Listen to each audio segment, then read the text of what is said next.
I'm a college student, and obviously with all my money going towards school, pretty much any amount of extra cash helps. And because of this, mid-semester I decided to pick up a part-time job as a ramp agent at my local airport. Basically what this means is I'm the guy responsible for loading and unloading your airplane baggage. Now, every once in a while we have dead bodies transported in cargo bins, and this night was one of those occasions. On top of that, it was raining. Not just lightly raining, but pouring rain with decently closed lightning. And of course, my manager assigned me to be throwing this plane. Basically all throwing means is then I was the one that had to pull the cargo out of the storage bin of the plane. I was already tired from school earlier that day, but it was the last plane for the night, and all things considered, there wasn't too much cargo to unload. My coworker Dave pulled the ramp to the plane and raised it up so I could walk up the conveyor belt to enter the storage bin. I climbed into the small and cramped space and made sure to sit as far away as I could from the white cardboard box carrying the dead body. I was the only one up there, and I tried to be quick, as honestly I was just trying to go home and go to sleep. Although, there wasn't really much I could do to speed things up. The conveyor belt we use moves insanely slow, so as to give the guys on the floor time to scan each individual package. I was sitting down packages for maybe 5 minutes, when I realized the lightning was not only becoming more frequent, but was also seemingly right on top of us. I had my earbuds in, and was trying to just ignore it. But that's when I heard the loudest crash that had ever filled my ears. It was lightning, but so close that I literally fell to the ground. Almost immediately, I instinctively looked up, and that's when I saw the most haunting sight I'd ever seen. Down near the end of the storage bin of the plane, in the darkness, I could see the lid to the cargo bin with the dead body fly off. It was now sitting upright. The body quite literally went from laying down into an upright position so forcefully that the lid had flown off. In a full-on panic at this point, I ran as fast as I could down the ramp. All the while, my coworkers were screaming at me that the plane had just been hit by lightning. I went inside, and after I caught my breath, I explained to them what I had just witnessed in the storage bin of the plane. I will never forget how quickly the color on their faces disappeared, followed by looks of pure horror. After maybe 5 minutes of discussing the situation, and hearing the fear in my voice, my manager ultimately decided it was best if I just went home. During the whole duration of my drive home, I was stuck in a state of shock. I didn't know what to think. I didn't know if what I saw was real or not.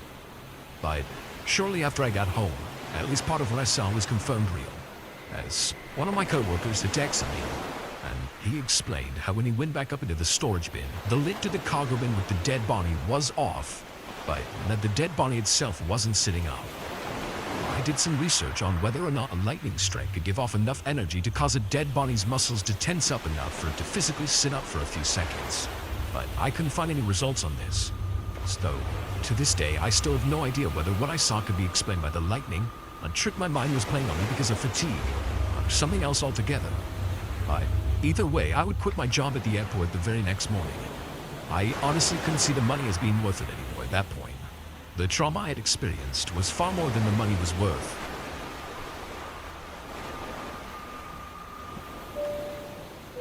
Ladies and gentlemen, welcome aboard Delta Airlines Flight 2998 bound for Atlanta, Georgia, with continued service to Dallas-Fort Worth International Airport.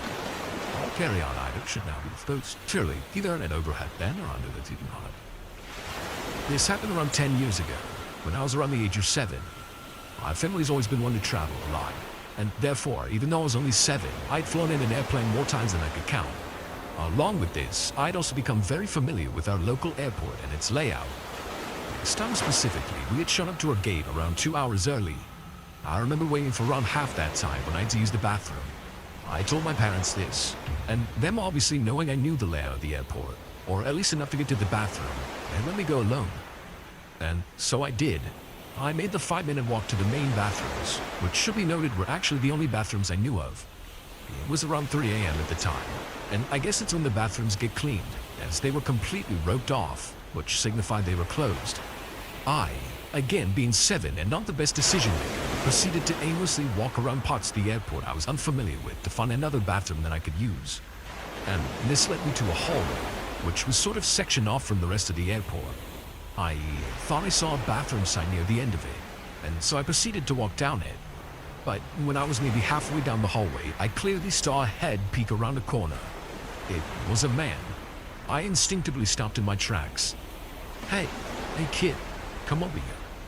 Without even giving it a second thought, I continued walking down the hallway, now towards this man. I honestly at the time just thought I was an employee, and that he was going to direct me to a bathroom I could use. But no, the man explained how he was lost and needed me to follow him so that I could help him find the right gate for his plane. At the time, I not only trusted and believed him, but I was actually excited at the thought of helping this man. Like I said before, I was familiar with a good portion of the airport, and I guess the thought of being able to help an adult made me feel special. I responded saying I would help him, but then I wanted to let my parents know what I was doing real fast. Not even as a precaution.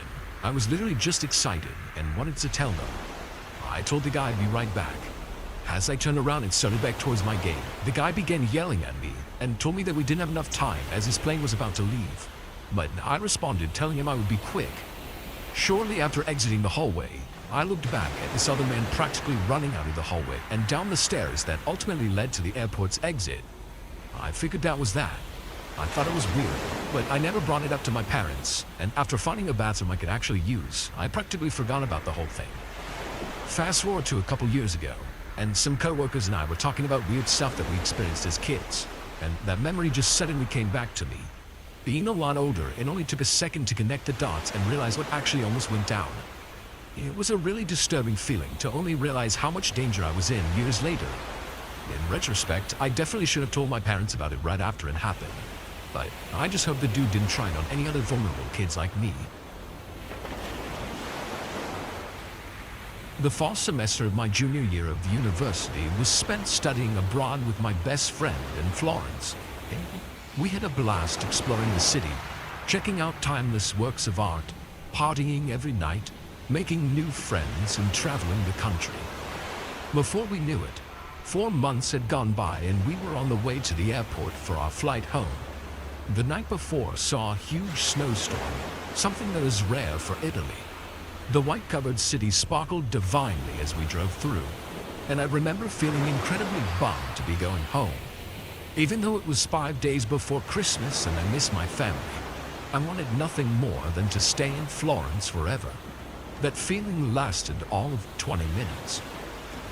The airport was complete chaos, and upon entering we discovered that our flight had been cancelled. Cue the waterworks for my friend for the duration of roughly 13 hours. Yes, 7 a.m. to 8:30 p.m. We spent in line to try to get on another flight. Finally, we were given tickets for a new flight, but that flight was leaving from Rome in 3 days. Since we handed in our keys to our apartment and all of our other friends had flown home the day before, we were completely stranded. My friend was a complete wreck at this point, terrified at the idea that we might not make it back for Christmas, and was really no help in deciding what we should do. So, I decided the best course of action would be to hop on a train to Rome and spend the next couple of nights in the airport. After 7 exhausting hours in the train, we finally made it into the Rome airport and tried to find a corner to claim and bed down in for the coming 2 nights. We found a small area between a handicapped ramp and the wall. The railing for the ramp created a sort of barrier, and it made a nice, seemingly safe nook for us to squeeze ourselves into. Exhausted, we pushed our luggage into the back of the nook and lay our backs against them. After making sure my friend was okay, I covered myself with my jacket and promptly fell asleep. I awoke to the feeling of a tug on my foot, and thinking that someone had accidentally kicked my shoe while passing by, I shrugged it off and snuggled deeper into my jacket. Not 3 seconds later, I hear a man whisper, "American, American." I felt the tug on my foot again. I jumped to my feet and see my best friend with her jacket on and her luggage by her side standing next to a very handsome Italian man. He had salt and pepper hair and was wearing a dark suit with a champagne-colored tie. His mouth formed a dazzling smile, but his eyes weren't smiling with it. I looked at my friend quizzically, trying to figure out what was going on and why she was standing with him. Looking back at him, I noticed that he was glancing to his sides and at the guard near the exit about 40 feet from where we were standing. His behavior immediately set off alarms in my head, and I grabbed my friend's arm to pull her back away from him. He grabbed her other arm and started talking very fast, saying that he worked for the airport and the flights out of Rome were all going to be cancelled shortly, that he had a car and he could drive us to Naples and we could get a flight out of there. He said that my American friend had agreed to come with him and that I should too. American, it is safe with me. I glared at my friend and told him in Italian that we were not interested in his offer and that we would wait for our flight. With my hand still firmly gripping my friend's arm, I grabbed my stuff and made a walk away from the creep. He immediately moved into my way, blocking us into the nook. His eyes, with no semblance of humanity, fixed onto mine as he said, "American, you are coming with me." Being cornered is a strange feeling, and prior to this instance it had never happened to me before. My reaction was immediate and it felt raw, animalistic, full of rage or terror or both. I lunged at this man, shoving both of my fists into his stomach. It definitely surprised him and definitely knocked the wind out of him, because his knees buckled and he toppled to the floor, bringing my friend down with him. As soon as they hit the ground, my friend began screaming, and the man scrambled to get up and away from us, but not before the security guard by the door got to him. In my adrenaline-filled state, I began repeating, "He's trying to take us, he's trying to take us," as the security guard knelt on the guy's back, keeping him there until other guards could assist him. When the man was secured, they left him off of the ground to bring him to what I assume was the detainment room at the airport. As they lifted him, he looked directly at me with his empty eyes and fake smile and whispered, "See you soon, American." As soon as he was out of my sight, I broke down sobbing. I was so exhausted and terrified, and incredibly angry at the fact that my friend had agreed to go with this man, that she had thought it was a good plan to get into a car with this person that she had never met, and that she had put us in an extremely dangerous situation. When I confronted her about it, her only excuse was that she wanted to make it home in time for Christmas. And if she had gone with him, I don't think she would have ever made it home for another Christmas.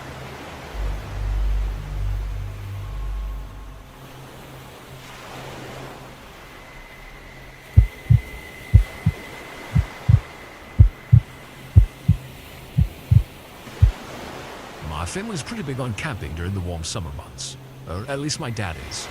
I'm 16 now, but when I was a lot younger, my parents split up. I lived with my mom during the school semesters, and my dad during summer break. And when I'm living with my dad, we would constantly be going on different camping trips around the state as sort of mini summer vacations. We go tent camping, and despite almost never having any phone service or any contact with the outside world, we both loved it. It always gave us a good opportunity to bond with each other and overall have a good time. Every time we went, my dad and I would always put in the research to try and find a new spot to go. We didn't really ever like going to the same place twice, although we did make one exception to this rule. A few years back, we found this one campsite with a really nice lake and beach. It had some really hard to pronounce name. I can't remember exactly what it was. But ever since we discovered it, every year we've gone to that exact place at least once. It was beautiful, and even better yet, not very well known to the public. Though, even still, there were always a decent amount of other campers there every time we arrived. Most of them had children or teenagers, so it wasn't a wild party scene.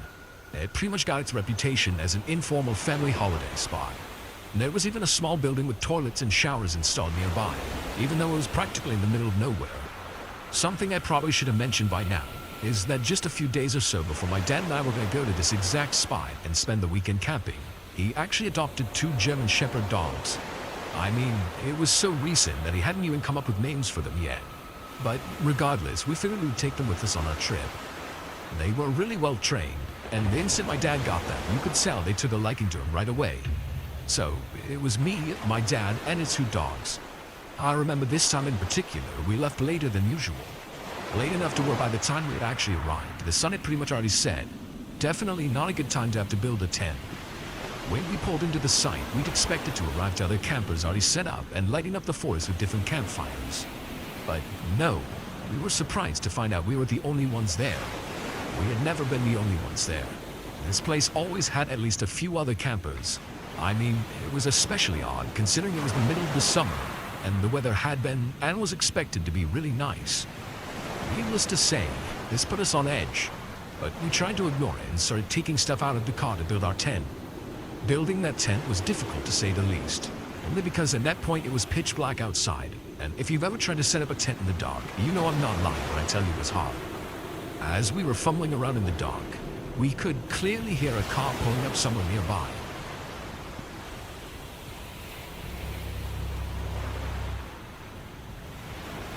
We weren't expecting to see anyone out here at this point. My dad simply said it must have just been security and continued setting up the tent. But I don't know why a random campsite would have had security. I think what he meant was the Wildlife Trust or something, as they do occasionally come down to inspect the area. But in the pitch black darkness of the night, whoever it was must have gotten out of their car, because through a clearing in the trees we could see a figure walking around crouched low to the ground.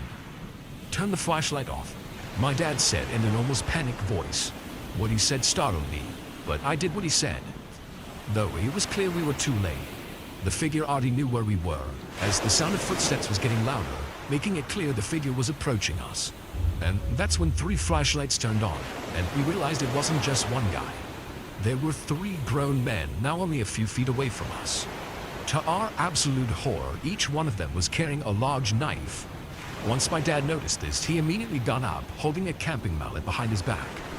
The men began to practically shout at us that we couldn't camp here. My dad initially tried to be a bit low-key with the guys, and told them that it was fine and that we'd leave.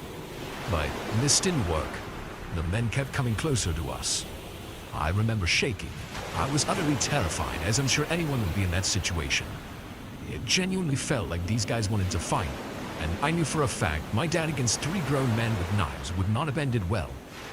But that's when I remembered the dogs. I opened the car door, and both of them instantly jumped out of the car and towards the men. And that did it. The men scattered into the forest, but not before the dogs got some good bites in. As quickly as we could, we gathered our things and got back in the car. Both of us shook up from what had just happened. I looked both of the dogs over, and they looked fine. No marks, nothing. My dad and I were trying to figure out what to do. We couldn't book a hotel, as they didn't allow dogs. So, ultimately, we just decided to drive home. On our way back, my dad would call the non-emergency line for the police and report what had just happened. Disturbingly, when we gave the location, we were informed that park we went to had been closed for months now due to a murder that had taken place there. There had apparently still been an ongoing investigation resulting in it staying closed for the summer.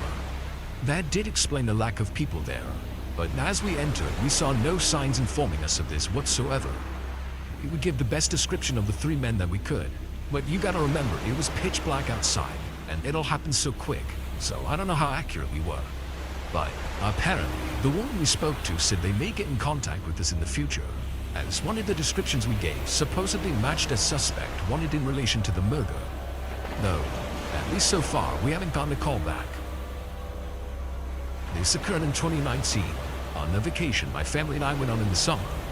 Every year, we would go on a family vacation in a different location for around a week or so. And this year, we decided to go to Daytona Beach in Florida. I'm 17. And an only child, so it was only me and my parents. Well, actually, we did have some extended family coming, but due to booking our hotels late, we weren't able to stay anywhere close to each other. We did have some planned activities together, but for the most part, we were on our own as a family. It was the first day we were there, and we pretty much just napped and lounged around in our hotel room all day due to exhaustion from traveling. Once it got dark, my parents suggested we should all go down to the beach and walk around for a bit before heading to bed. Honestly, that didn't sound all that fun, but back then I was really into photography, so I figured I'd walk down with them, and while they were taking a walk, I could take some cool pictures of the ocean. This went on for maybe 30 minutes. My parents were way down the beach at this point, and being tired, I just figured I'd head back to the room by myself. And so I did. When I entered the room, I contemplated whether or not to lock the door behind me, but decided against it, as I was the only one with the room key. If I did fall asleep when my parents came back, I didn't want to have to get up to open the door for them. I must have fallen asleep seconds after my head hit the pillow, but just to be woken up hours later by my mom saying my name in a harsh whisper. The room had two beds, my parents' bed closer to the door, and mine further in the room. Again, my mom's voice cut through the silence, this time sounding even more concerned than the last. So, groggily, I rolled over and asked what she wanted.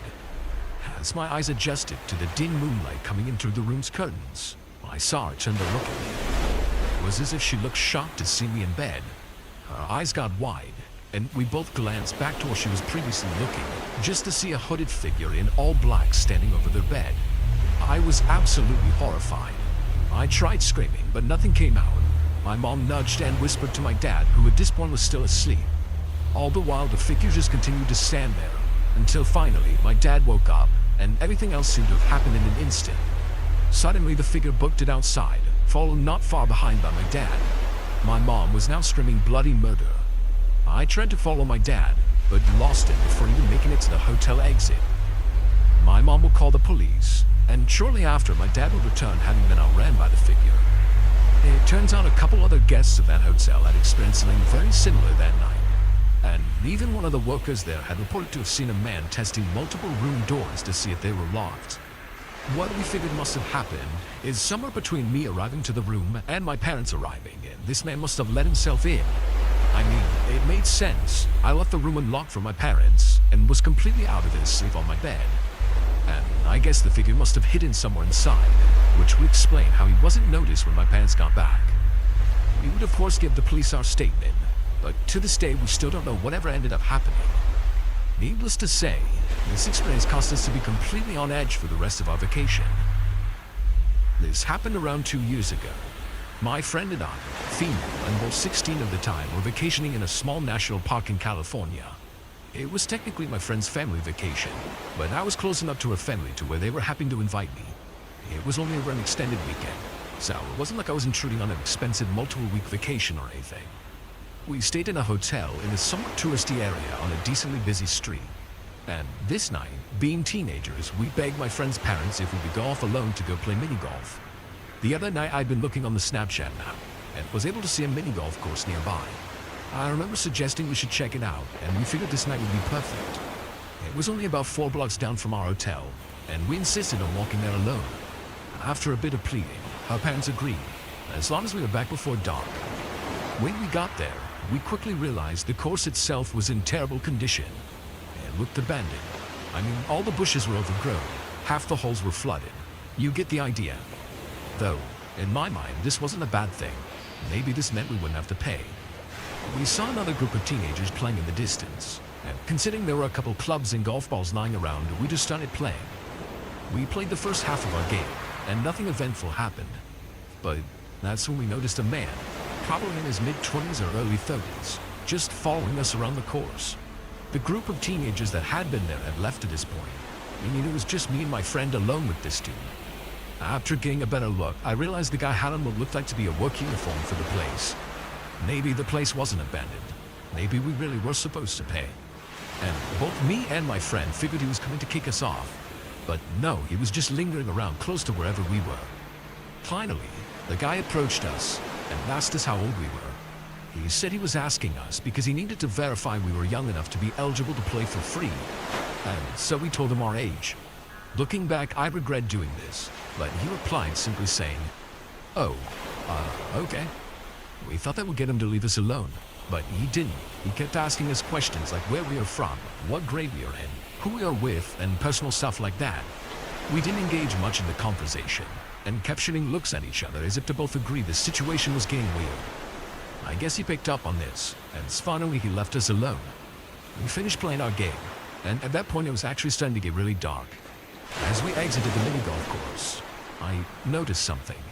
There was a sign that read, "Closed for the summer," which made me realize the guy we'd been talking to didn't work there. He couldn't have. He was impersonating an employee. And that's when my friend stopped me. On our way out, we saw the man, but now with 4 other men all sitting on a park bench near the exit. We were frozen for a couple seconds, not knowing what to do. But that's when one of the guys noticed us and pointed in our direction. All of them got up in sync and started full-on sprinting towards us. We both knew they were exactly where we needed to go to exit, and so we had no choice but to run back into the course and climb a fence to get on the sidewalk leading to our hotel. I remember saying one word, run. And we did. We ran back into the course, climbed a fence, and continued to run the 4 blocks back to our hotel. We never looked back once, so realistically neither of us knew if the men followed us or not. But nothing else happened that night. We caught our breath in the lobby and both agreed we weren't going to tell anyone about this. Especially not my friend's parents, as we both knew they wouldn't hesitate to stop us from doing anything fun the rest of the trip. To this day, it still makes me sick to my stomach to think what those guys' intentions were that night.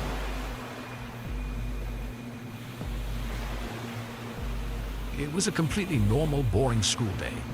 I was in 7th period math, and the clock showed 2:45 p.m., which means the school day was nearly done. As it was a Friday, and spring break was just around the corner, you could feel everyone getting antsy in their seats. A lot of people had tests and whatnot, whereas my class got to have fun. We had a super laid-back teacher who loved to entertain us as much as possible. We lucked out in that sense. Me and my girlfriend Haley were messing around in the back, talking about something that occurred earlier that day. When it happened, the alarm for the lockdown went off and the principal came over the loudspeaker. Now, for some context, typically a teacher would yell lockdown 3 times if it was a drill. We were always told if it was 4 times, it was not a drill. The reason for this was to hide the fact that we knew someone was in the building with malicious intent. 4 times we heard the word lockdown. Now, I've gotten so used to hearing it only 3 times that I paid no attention to how many times lockdown was even said. The teacher did the usual, turning off the lights, closing the door, and ushering us to the back corner of the room where we couldn't be seen from the glass on the door. Our classroom had 2 doors, one at the front and one at the back. In the midst of all the commotion, me and Haley did the one thing you should never do in a lockdown. We snuck out of the class. We were now in the hallway on the 3rd floor. Everything looked so weird. Not a single person in sight other than the 2 of us. A sort of humming noise came from the walls, indicating the school had cut all the power. I thought this was weird, as I thought it was only a drill. Hey, why would they cut off the power if it's just a drill? I asked. This was when we really started to question if it was actually a drill or not. But with us being stupid teenagers, we brushed it off as nothing. We continued roaming the halls when we started to hear a sound. We got really creeped out by this, as no one was supposed to be outside the class. Sure it was a teacher, we ran into the nearest bathroom to hide. Ran into the 4th stall that was tucked into the corner and hid. We sort of just sat there giggling, thinking we outsmarted the teacher. And about 30 seconds had passed, and we started to hear the footsteps again, but this time much closer. My heart froze. We could tell it was right outside the door. At this point, we were sure we'd been caught. We kept as quiet and as still as possible, hoping not to make a sound. It was really weird though, the person outside hadn't come in yet. But they hadn't left either. If they left, we would have clearly heard their footsteps leaving. We never heard them. Haley pointed this out to me, and that's when we started taking the situation a bit more seriously. The door opened, and someone stepped in. I was about to walk out of the stall and apologize for sneaking off when Haley stopped me. She whispered to me, "Isn't it protocol for teachers to ask if there's anyone in the bathroom?" She was right. This wasn't normal teacher behavior, and that's when the heart-dropping realization hit us. Whoever was in the bathroom with us wasn't a teacher. While contemplating what to do, the silence was broken. "I know you're in there." My heart dropped as the person said that. The voice was younger, and it obviously wasn't a teacher. We were practically crying at this point, unable to hold it back. The guy was now directly in front of the stall door. He started pounding on the door and screaming like a madman.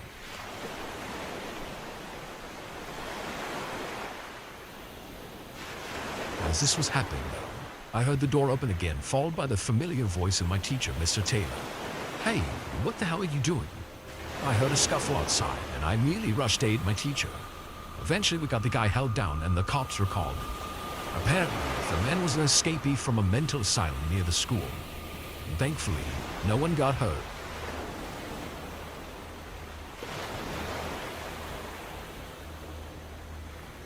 I don't know if any of you guys remember a few years ago when a sort of killer clown craze shook America for a few months. Well, this all happened during that time. I always remembered me and my friends thought it was funny, and we always watched those clown caught on camera videos that were really popular at lunch. Although, our laughter turned into fear when we were made aware that a few of those clowns on Twitter threatened to come to our school at 11 a.m. that day and quote-unquote kill all of us. Luckily, the school picked up on this, and they sent out emails to the parents that they had scheduled a planned lockdown at 10:30 that day in response to the threats. I was sitting in history class when I heard the familiar sound of the lockdown alarm, followed by the teacher rushing to the windows and door, locking and closing them. Even though initially the threat freaked me out, I wasn't worried at this point. I reasoned that it was most likely just another blank threat of mine, and that nothing would happen. After about 40 minutes of silence, sitting on the cold floor in the corner of the room, the emergency green flashing light turned off, then followed by the air conditioning slowly falling silent, and then the hallway lights switched off. The school had cut the power, but why though? At this point, me and my classmates were staring at each other. We all knew that something real was going on, as the school never cut off the power unless something serious was happening. After 10 minutes or so, we could all hear a faint banging noise from down the corridor, shortly followed by heavy and fast footsteps. Someone was running down the hallway. They started banging on the lockers and screaming. At this point, a few girls started quietly crying. Just then, the most terrifying thing ever happened. One of the men, dressed as a clown, ran up to the class door, banging and screaming. Multiple people were crying now, and one of my friends whispered to me in complete seriousness, saying we're all gonna die. I have no shame in admitting that this caused me to start crying too. I then heard the loud sound of glass shattering. The man had shattered the glass part of the door, and I could see his arm reaching through to try to unlock the door from the inside. I was frozen and in complete disbelief as to what I was witnessing. But luckily, my teacher reacted quickly, grabbing a piece of shattered glass from the ground and stabbing the man's arm before he could unlock the door. He instantly grabbed his arm back, and we could hear his screams of pain, then quickly stepped away from the door, and his screams slowly faded down the corridor. After another 2 hours, the principal came on the loudspeaker, explaining everything. He said that just after 11, 2 men walked into the school, one holding a kitchen knife. They ran around the school, threatening to kill students and trying to break into classrooms. Once the police raided the school, only one of them was caught, and it wasn't the one who tried to break into our classroom. After the whole event, the school got over 20 buses to take the younger kids home, and the kids 9th grade and over, like me, were told to walk home in groups and call the cops if we saw anything suspicious. I had a hard week at school after that experience. I was always thinking that the men would return, this time with a gun or something, but nothing happened. This, nonetheless, will be scarred into my mind forever. Ever since the lockdown, the school has hired a few more on-campus police officers, and they've installed some auto-locking features on doors and windows. This has made me feel a little bit better in school. This isn't just an experience you can simply forget about.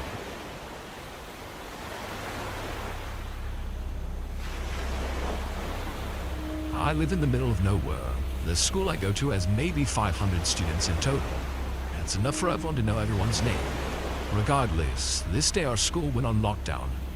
That familiar yet eerie chime of our principal's voice saying to remain in our classes until further notice rang through the building over the intercoms. His voice was surprisingly calm, especially considering the fact that he didn't even say it was a drill. Despite our little town, crime isn't completely unheard of. They've had our fair share of reported break-ins, robberies, and even some gang activity. I bet it's a robber down at Chase Bank, my friend Kyle joked. I laughed and we started talking about what we actually thought the whole lockdown was for. Kyle's voice was beginning to get louder, only interrupted by our teacher, Miss Sander herself, shushing him. It had now been about 10 minutes of complete silence, but like most high schoolers tend to, we all lost our patience. Everyone was now talking softly to whoever they were sitting next to at this point. Just then, we all heard it. Footsteps. Not just one pair, but a few walking down the hall. We all went quiet, knowing that something was wrong, and if this was a drill, it would have been just one pair of footsteps, being the teacher checking on the classrooms. Even Kyle, who had previously been talking, grew silent. Miss Sander moved slowly to the doorway, peering out from behind a corner. The heaviness in the air was suffocating. Just then, we heard footsteps again, seemingly doing another lap around the school. A girl across the room let out a muffled sob of fear. I focused my attention on the door. I was leaning out from behind the table to peer through the window to see if I could see anything. I'm not sure what I expected to see, but whatever I was expecting, a whole lot of nothing was not it. The hallway was empty and completely dark, as it tends to be when no one was in it. The lights were all automated in my school. Just then, I noticed some of them turn on. A wave of yellow light instantly filled the room as we huddled in, casting shadows against the rows of desks. Someone somewhere tried to calm the crying girl. I could hear their own murmured voice waver. I was still looking through the door's window from a distance at this point. But of course, as I was doing this, I saw someone walk up to the window and started looking through into the room. I instantly ducked back down behind the table the whole class was hiding behind. I felt my heart beat wildly as I heard the sound of the doorknob start to shift. My vision grew static as I pulled my knees to my chest, crawling up tightly in the corner of the room. The door shook as the guy banged on it repeatedly. As he was doing this, my biggest fear came true. The door hinges gave out, and this guy proceeded to walk into the classroom. All of us went silent, praying this man wouldn't walk over to the corner of the room and see all of us hiding behind this table. About a minute passed of just this guy standing there. We could hear someone else spreading to the door, followed by the words, "Dude, we gotta go. The cops are already here." That's when I heard the guy start running out of the room and down the hall. The cops came, and a little later that was it. The guys who entered the school were never caught, and apparently they were armed with guns. The story goes that one of the kids at my school tweeted at a gang, essentially making fun of them the night before that school day. And of course, the gang took it very seriously and planned on raiding the school and killing the kid responsible. Luckily, they weren't successful. This experience still terrifies me nonetheless. 6 months ago, I moved to my new home in a new city, and I'll keep it private for my privacy. And you'll see why later in the story. I met my new neighbor. The first impression of him was that he was very nice, funny, and a down-to-earth guy. But his behavior began to change after getting to know him. He's becoming a bit weird. Then I met his son. He was telling me that his father was threatening him with stupid things because he was playing in a neighborhood, and he only liked for his son to play at his house. He seemed like a hovering parent that did not like his son to go anywhere or to have any type of freedom. My neighbor began to be mean to everyone that lived near us. It became very distant, as if he wanted us to probably get away from him. At least that's what I was assuming. One night, it was around 2 a.m. when I was awakened by screaming and arguing. I stayed in my bed, and I covered my ears with my pillow, for my window was open because I liked the fresh air. The arguing continued, then all of a sudden it stopped. I heard grunting and something being dragged across some type of floor. I got tired of hearing the noise, so I decided to get up and close my window, which is actually facing my neighbor's house. I got up, and as I was getting ready to close my window, I looked up at my neighbor's house, and I saw something hanging through a window, so I took this video.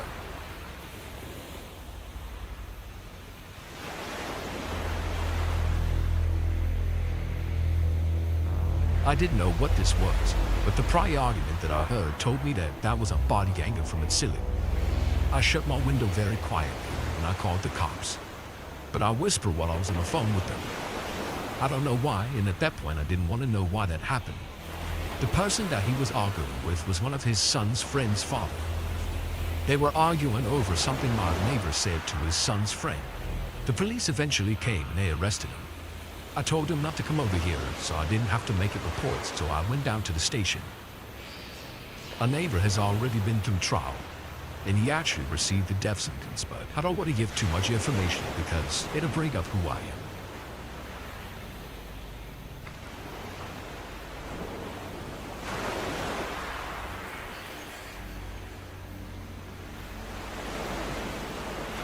So I live in a neighborhood that is considered middle class, but has its bad parts and its very good parts. I live right in between.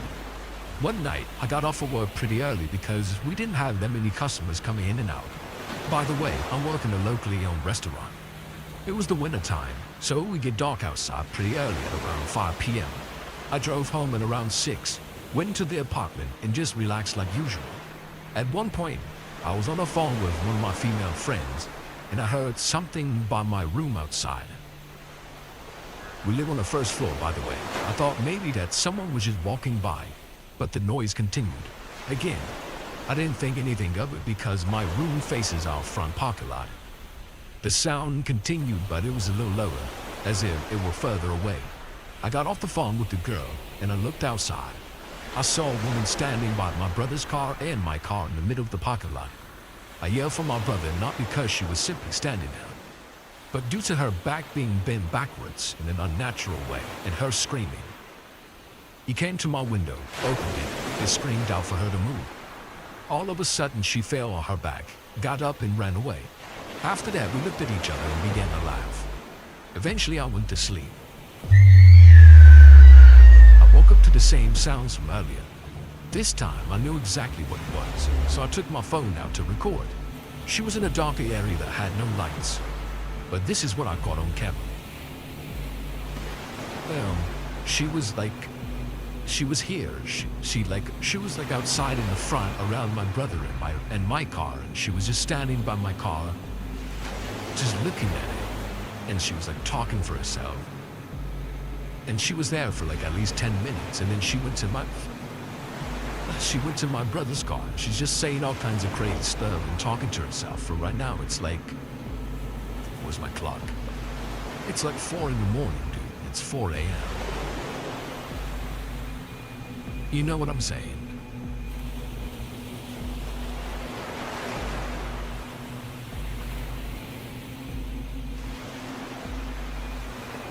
I'm hiding it.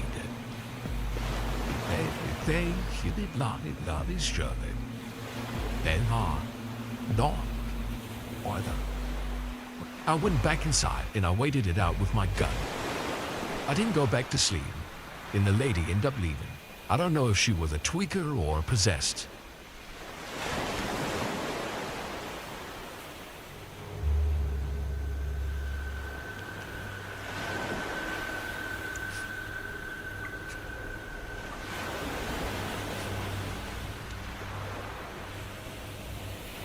My name is Matthew, and I'm 16 years old, and I'll be recounting an event that happened to me and a group of friends a while ago. I live in Perth, Western Australia, and due to construction happening in the area, there are some large construction sites, which is where this story would take place. This happened during the school holidays, and it was on a night that I decided to meet up with a few friends. I won't share their names for obvious reasons. I asked my friend if he wanted to come to my house tonight. He said sure. So I waited for him outside, and I met up with him. We went into my backyard for a while, and we stayed there. Having an interest in urban exploration, I asked my friend if he wanted to go around to this construction site that was nearly finished of some new house. He said, yeah, sure, let's go. I thought it was a good idea to go. This is where the story gets worse, but that's for later. So both my friend and I agreed to go to the construction site. Walked out of my gate and onto a path leading to it, which was around the corner. When we get to the front of the construction site, we were both surprised of how modern and big it was. It was a typical 2-story house with a garage, pool, and a patio.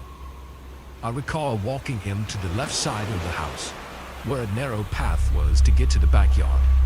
When we got to the backyard, we were looking around and we saw the pool, a large patio, and a nice direct view of the city at nighttime. Anyways, we wanted to get inside the house. To be honest, we went in there to take photos and explore. We went to the backyard and tried a few of the doors that were there. Eventually, we found one that surprisingly open, and we walked in. Both my friend and I were looking around. The interior of the house was large, and I remember a huge light. It was the size of a small person hanging from the roof. We decided to go upstairs. The stairs weren't placed yet, so all it was a guardrail with some timber and steel plates all ascending to the second floor. We climb up and get to the second floor. That floor is absolutely massive. To the left, you have a room that is a bathroom. Well, it was connected to a bathroom, and it had a closet in the bedroom. When you leave the bathroom, there's a hallway which leads down to the area that has an office room and a balcony.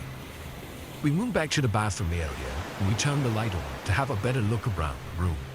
Me and my friend had one last look, and then we left. When we got outside, we looked up, and I asked my friend if he turned the light off.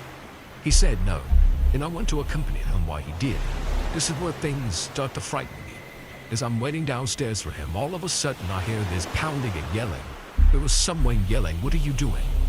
I ran out screaming and yelling so loud that my friend heard me. He ran outside. As we got onto the road, we hear a man yelling for us to get back here. We ran around the corner and hid in someone's bushes until he went away.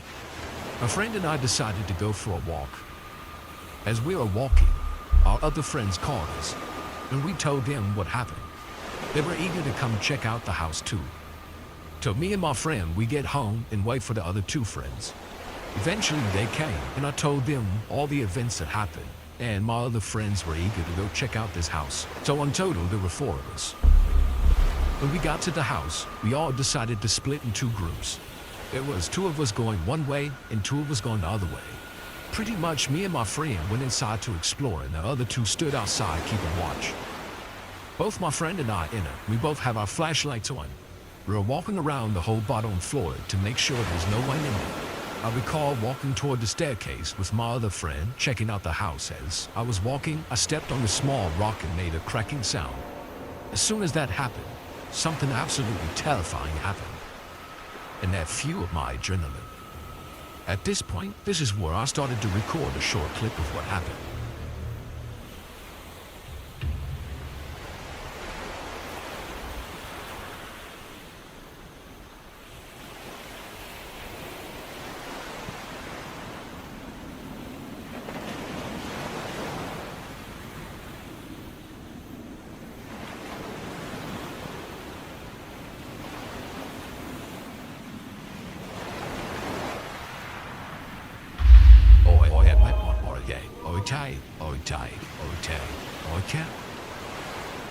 There were either repeated knocks or someone pressing the door handle to one of the rooms on the door downstairs repeatedly.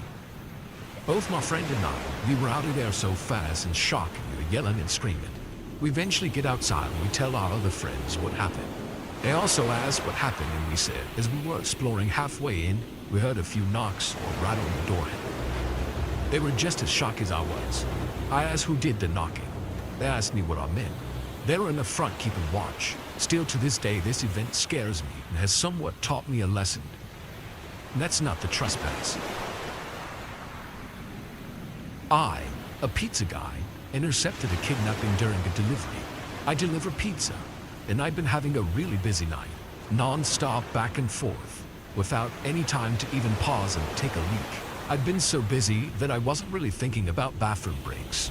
But we're also going through a bit of a heat wave in our area, so I've been drinking copious amounts of water. All of a sudden, as I was driving to this particular delivery, the urge to go hit me, like things went from 0 to 60 in an instant. Thankfully, I was close to the customer, so I could get this one over with quickly, or so I thought. I pulled up to the house, and it was an area I delivered in before, so I could immediately see that something wasn't right. All the lights were off in the house. Not even the glow of a television or anything. It was extra apparent because the streetlight closest to the door happened to be out of order. And on top of it all, the block was dead quiet. This is a big university area, and obviously there aren't many student renters in July. But there had to be at least one person, because someone ordered this pizza. Maybe they just like sitting in the dark, or they were out in the backyard. Whatever. I just didn't want to get out of my car and knock on a quiet house in the middle of the night, without first checking that I had the correct address, and the customer was inside. It was scorching that night, even after sundown. My car's AC is a joke, and the piping hot pizzas don't help things much, so I have to try and open the car door as infrequently as possible to keep any cool air in. I called the number the customer provided, and the voice on the other phone said, "Yeah," kind of brusquely and out of breath. I tried to keep it clear and concise. "Hey, it's your pizza out front, but there doesn't appear to be anybody home." The customer replied, still gasping for air, "Yeah, I'm not home." I had to pee so badly by that point that I was much less patient than I'd otherwise be with the customer right out of the gate. "Well, then we're gonna have to terminate the order, because I've arrived in the stated delivery window, and you were supposed to pay in cash, so I don't know what to tell you. Plan ahead next time." I instantly regretted letting my bladder do the talking for me, as the voice on the other end came through more clearly, as a young, bubbly, and very distraught girl who couldn't have been older than 20 or 25. "Oh my gosh, I'm so sorry. I was running down the street so I could barely hear you," she cried. "I just switched you out of my AirPods. Is that better? Sorry. I completely lost track of time at work, but I knew you were coming. That's why I'm literally running home right now. Please don't leave. I'm starving. I don't have a car. Seriously. Please don't leave. 5 minutes tops, okay? I know what it's like to be hungry and running late, and I have no car but not live near any restaurants. Plus, when I heard her voice, I began to remember more specifically, having delivered to this place a couple of times before, and she always had been perfectly nice. Now I felt bad for snapping at her. I tried to walk it back, while simultaneously looking out my window for potential spots to pee. No, my bad. I'm letting the heat get to me, and it's not your fault. No need to rush. See you when you get here. I hung up, and while surveilling the street, was starting to think I was really out of luck. All the other houses had people in them, and were close together, so there were no clumps of trees or out-of-the-way patches of lands or anything. Of course, I had just tossed my empty water bottle at the last delivery, because I'm an idiot. Finally, I decided it was escalating to the point of an emergency, and the safest bet was to use a bush in front of the woman's house. She wasn't home. The street light was out, so no one would see me. The people who were home were inside. My car was parked across the street. And we're a small shop who don't wear uniforms, so if someone did spot me, they'd have no way to connect me to my employer. Animals pee outside all the time.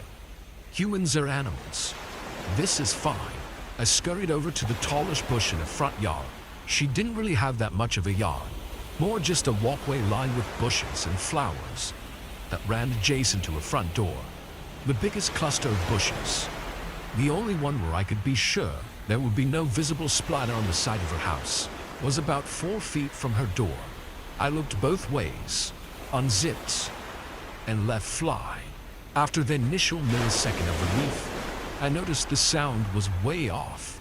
More like pissing on something solid and something leafy. I started panicking, thinking I'd aimed wrong. But once I start, I can't stop midstream. So I keep squinting into the darkness to see if maybe I was hitting a key rock or something and could just move just a few inches over. Instead, all of a sudden, I heard a way more concerning noise. A deep voice exclaiming, "What the fuck?" And before I could turn around, assuming I'd been caught by a neighbor, a man came leaping out of the bushes. He blew by me, brushing my golden shower off him as he did. He spit pretty empathetically on the ground, so I think I might have beamed him right in the face. I didn't see where he went after a few paces, but though this next part is kind of a blur, I do think I remember hearing a car screech out from a bit further away after a minute. I'd gotten some night vision by that point, so I was able to make out his height, build, and outfit, but only the most general details of each. I was in such shock that I didn't even put my dick away. I just stood there trying to figure out what had happened. The reality was so terrifying that my mind refused to accept it, and impulsively searched for a reasonable explanation that can make everything okay. I thought, could these bushes lead to some backyard area and just look like they were against the house? Could they have been obscuring an open window? My inner voice was desperately screaming, "Rah, that man was wearing a hoodie in 90-degree weather. That was a bad man. You're in a bad situation." But the very idea that I was within inches of a guy who would be hiding in bushes at all, let alone in front of a young woman's house at night, just wasn't something I was ready to grapple with yet. I was coping by not coping. My fight-or-flight response totally failed me at that point, because my dumbass did the absolute last thing I should have done, and approached the bushes to try and validate this. There must have been a good reason for a man in a hoodie to be behind these bushes in the middle of the night theory. So I walked over to the side, turned on my phone flashlight, and tried to peer around the line of shrubbery. Pro tip, as scary as things may look in the dark, seeing them with the single beam of your flashlight can sometimes make it even worse. That's when I saw the bag. There was a tattered drawstring bag sitting behind the bushes, slightly splashed with pee. But I was in such a moronic daze from shock that I groped around for it, thinking, see, this is it. This will explain why he was back here. It explained it. Once I maneuvered it over and pulled it open, I saw a sharp knife, a roll of duct tape, and a bottle of pills. The delusions officially broke at that point, and all the adrenaline, endorphins, and self-preservation instincts that had been suppressed kicked in 10 times over. I became whatever the opposite of dazed is, more laser-focused than I've ever been in my life. with one single goal: get back to my car. I dropped the bag, booked it across the street, got in my car, and slammed the pedal to the floor before the door was even all the way closed. I went as far as I could, as fast as I could, until I hit a red signal. Then I pulled off to the side and realized I shouldn't be driving anymore. I pulled into the parking lot of a 24-hour drugstore and took a breath. I was finally calm and coherent enough to zip up and formulate a plan of action. My first lucid thought was, who do I call first? The police or the girl whose house that was? I thought about it for what couldn't have been really more than 10 seconds, but felt like an hour, and decided, okay, I'm in my loft car with the engine running. If trouble starts, I can drive away. I know something's up. She might not. She needs to know not to keep walking in that direction. But as I was dialing her number, it occurred to me, what if there was no girl? I thought I remembered delivering to that house before. But what if I was wrong? What if the girl on the phone was just a decoy to get me there to rob me? Or worse, every pizza guy on the planet has seen the Evil Genius documentary by now. So I thought, she called me all out of breath. She wasn't home. This whole thing was off. Can't risk it. I'll start with the cops. I called 911. The operator was very helpful in keeping me calm, because I was a complete wreck by this point.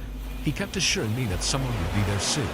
I kept telling them they had to get there before the girl did, but I was trying to express 3 thoughts at once, and really damaging my own credibility. It came out more as, you've got to save the girl because he wasn't after me. I was just delivering a pizza. Unless they were after me, in which case there might not be a girl. But I talked to one on the phone. So then you should find the girl because they used her to lure me there. But if she's real, she doesn't know about the guy who was also real. And there could be more guys if there's actually a girl. And you know what? Even if there isn't a girl, there might actually be more guys. I only checked one part of the bushes, so I don't actually know. But we'll know which guy's the one I saw because I pissed all over it. You know, I didn't mean to. This was back when I thought the girl was real, but not owned. But she might be real, so you really need to find her if she is, because the guy was real. Finally, they basically just asked me to stop talking and stay on the line. But that was when I saw an incoming call from a customer. I couldn't answer it without disrupting my 911 call, so I just ignored it. But then she sent me this text like, hey, I'm here. Don't see you. I told 911 she was there, and they said officers were only minutes away. But who knows how long that actually meant. Especially after I'd given such a scattered account of the events in my panic. I just felt overwhelmed with guilt, because my rational mind said the odds of her being a decoy girl for some large scam targeting pizza guys were low, and the odds of her being the intended victim of a predator were high. So I put my 911 call on mute and turned back, heart absolutely pounding out of my chest, compulsively muttering, fuck, fuck, fuck, fuck, fuck, fuck, fuck, fuck, the entire way. Then I took 911 off mute and told them I'd return to look for the girl. They weren't happy about that, but I saw her meandering past the parked cars in the street, looking to see if one was mine. And I waved her down, flashing my brights. She bounced over to the window of my car, happy-go-lucky, figured that was a good sign and she wasn't in on whatever this was. But I was just so scared to be back in the general area and to not know what had just happened, or what was going to happen. I kept whispering, get in, get in, get in. And she was like, get in? Huh? Oh, you want me to get the pizzas from the back? I didn't want to make the same mistake with her that I'd made with 911. So instead of trying to tell the whole story, I stuck to the bare basic facts. There was a man in your bushes. I'm on the phone with the police. I don't know where he is right now. Please get in the car so we can lock the doors. I was barely able to get even those sentences out, and I was shaking like I'd had 10 cups of black coffee. I held up my phone with 911 on the call screen to verify it for her. I thought that this was why she got in the car with no further explanation, but it turns out that wasn't entirely it. You still there? Is she with you? Are you safe? Is anyone else there? 911 kept checking in, not knowing who the third party I was talking to was. I reassured them and we drove, more cautiously this time, to a location 911 instructed us to wait at, to speak with police after they cleared the area. I didn't actually have to do much after that. The police came pretty soon after. A police car met us, gave a statement telling them everything I observed, and she went to go speak to more officers in more detail than they needed me for. It turns out the reason she got into the strange pizza guy's car without probing any deeper into my story is because she knew who the man was right away from my description. She had an abusive ex-boyfriend who was apparently psychotic enough that he immediately came to mind from hearing, "There's a guy in your bushes." She later called us to thank me and insist on leaving a huge tip. I wasn't there when the call came in, so the kid who answered didn't know to refuse to accept the money. But the manager already promised the next time we see her, we can load her up with enough one-free pie cards to last a lifetime. I, a pizza guy, intercepted a kidnapping during a delivery. I deliver pizza, and I'd been having a really busy night, non-stop back and forth, without any time to even pause and take a leak. But I'm still not the same since, even though I know he didn't even have anything to do with me directly. This truly shook me to my core. So, man in the bushes, that's not me. This happened 2 years ago, when I was working for a very large carpet cleaning company. It's exactly what you'd expect. I'd spend the whole workday going from house to house, completely deep cleaning the residents' carpets with a lot of different tools and machinery. I was 22 and a female. I'm actually pretty sure I was one of the only females working for this company. But at the same time, I really enjoyed it. And if I'm being honest, I was actually really good at the job. So, because of this, I was given a lot of work and would usually hit between 6 to 8 houses daily, driving all across multiple towns. This night, I was working late, as one of the houses I cleaned earlier in the day took way longer than expected, which of course set me back the rest of the day. I'd say it was around 7 p.m. when I had one house left to do for the day. Though, upon arrival at the given address, I quickly realized it was in the middle of nowhere. And after knocking on the front door, I also realized no one was home. I was annoyed, yeah, but realistically, I was the one that was late for the appointment. I decided to wait until someone came home, as I knew I'd get chewed up on my boss if I left without cleaning anything. And luckily, 10 minutes later, the resident pulled up next to my van. He was a middle-aged man, balding, wearing dirty shorts and a jacket. He honestly seemed a bit awkward, but was apologetic and let me into his house with all my needed equipment. Upon entering, I instantly realized the carpet and just the house in general was already unbelievably clean.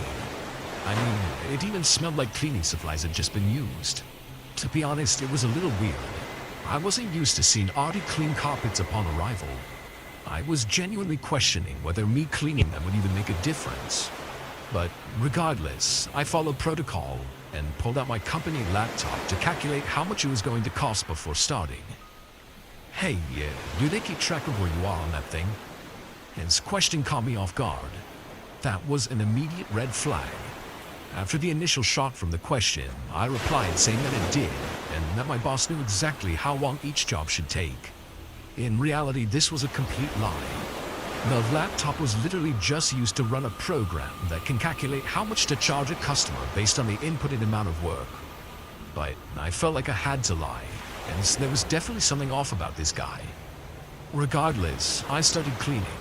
I just figured the quicker I could clean these carpets, the quicker I could get out of here and call it a day. Fast forward around an hour later, and I was finished. I hastily met up with the guy to explain I was done and how much he owed me. But before I could, he interrupted me.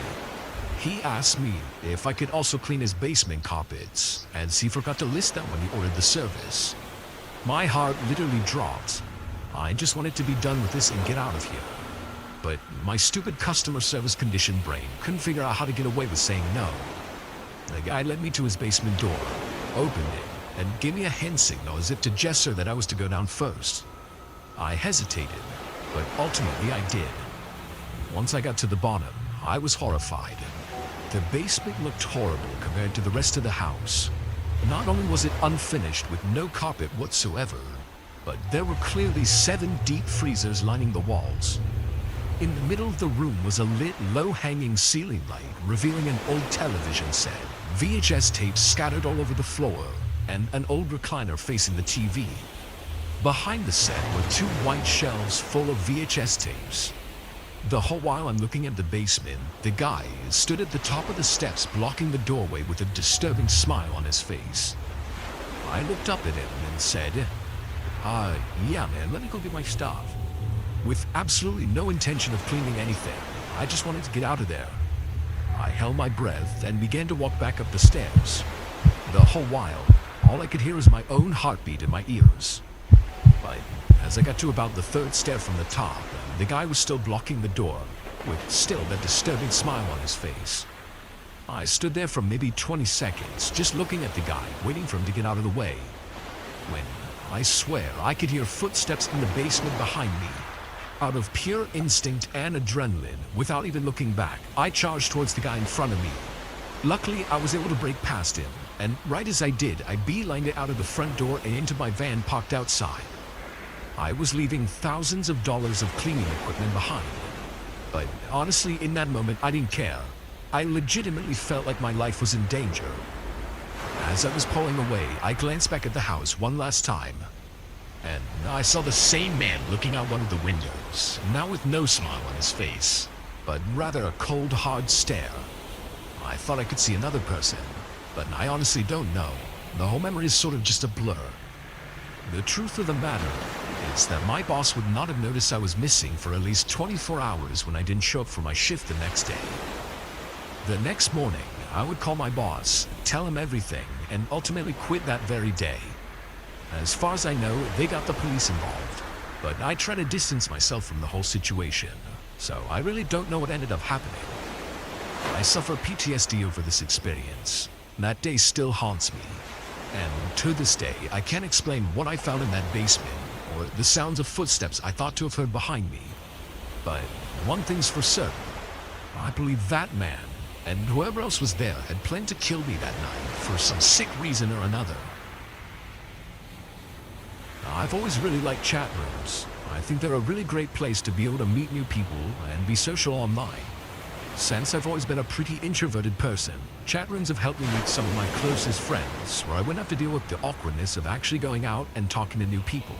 So, when I discovered Discord, I thought it would be the perfect place to make more friends and just overall meet new people. I joined a few random Discord servers from this website that featured random Discord server lists. I would spend hours upon hours scouring the 20-something servers I joined. I was pretty active and even met a few cool people along the way. But this is where things got really disturbing. One night, I was on Discord as usual, sending memes and gifs to this guy I met. I can't remember his username, but what I do remember is a random invite popping up in the corner of my screen.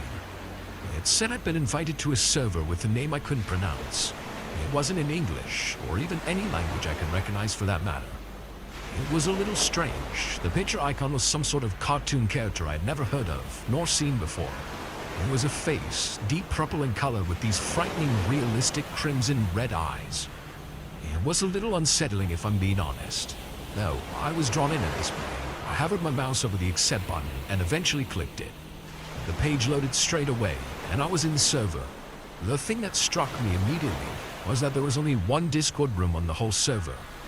I clicked into it, and as soon as I did, I was instantly spammed with mentions. One of the messages simply added my username, but the one under it really caught my attention.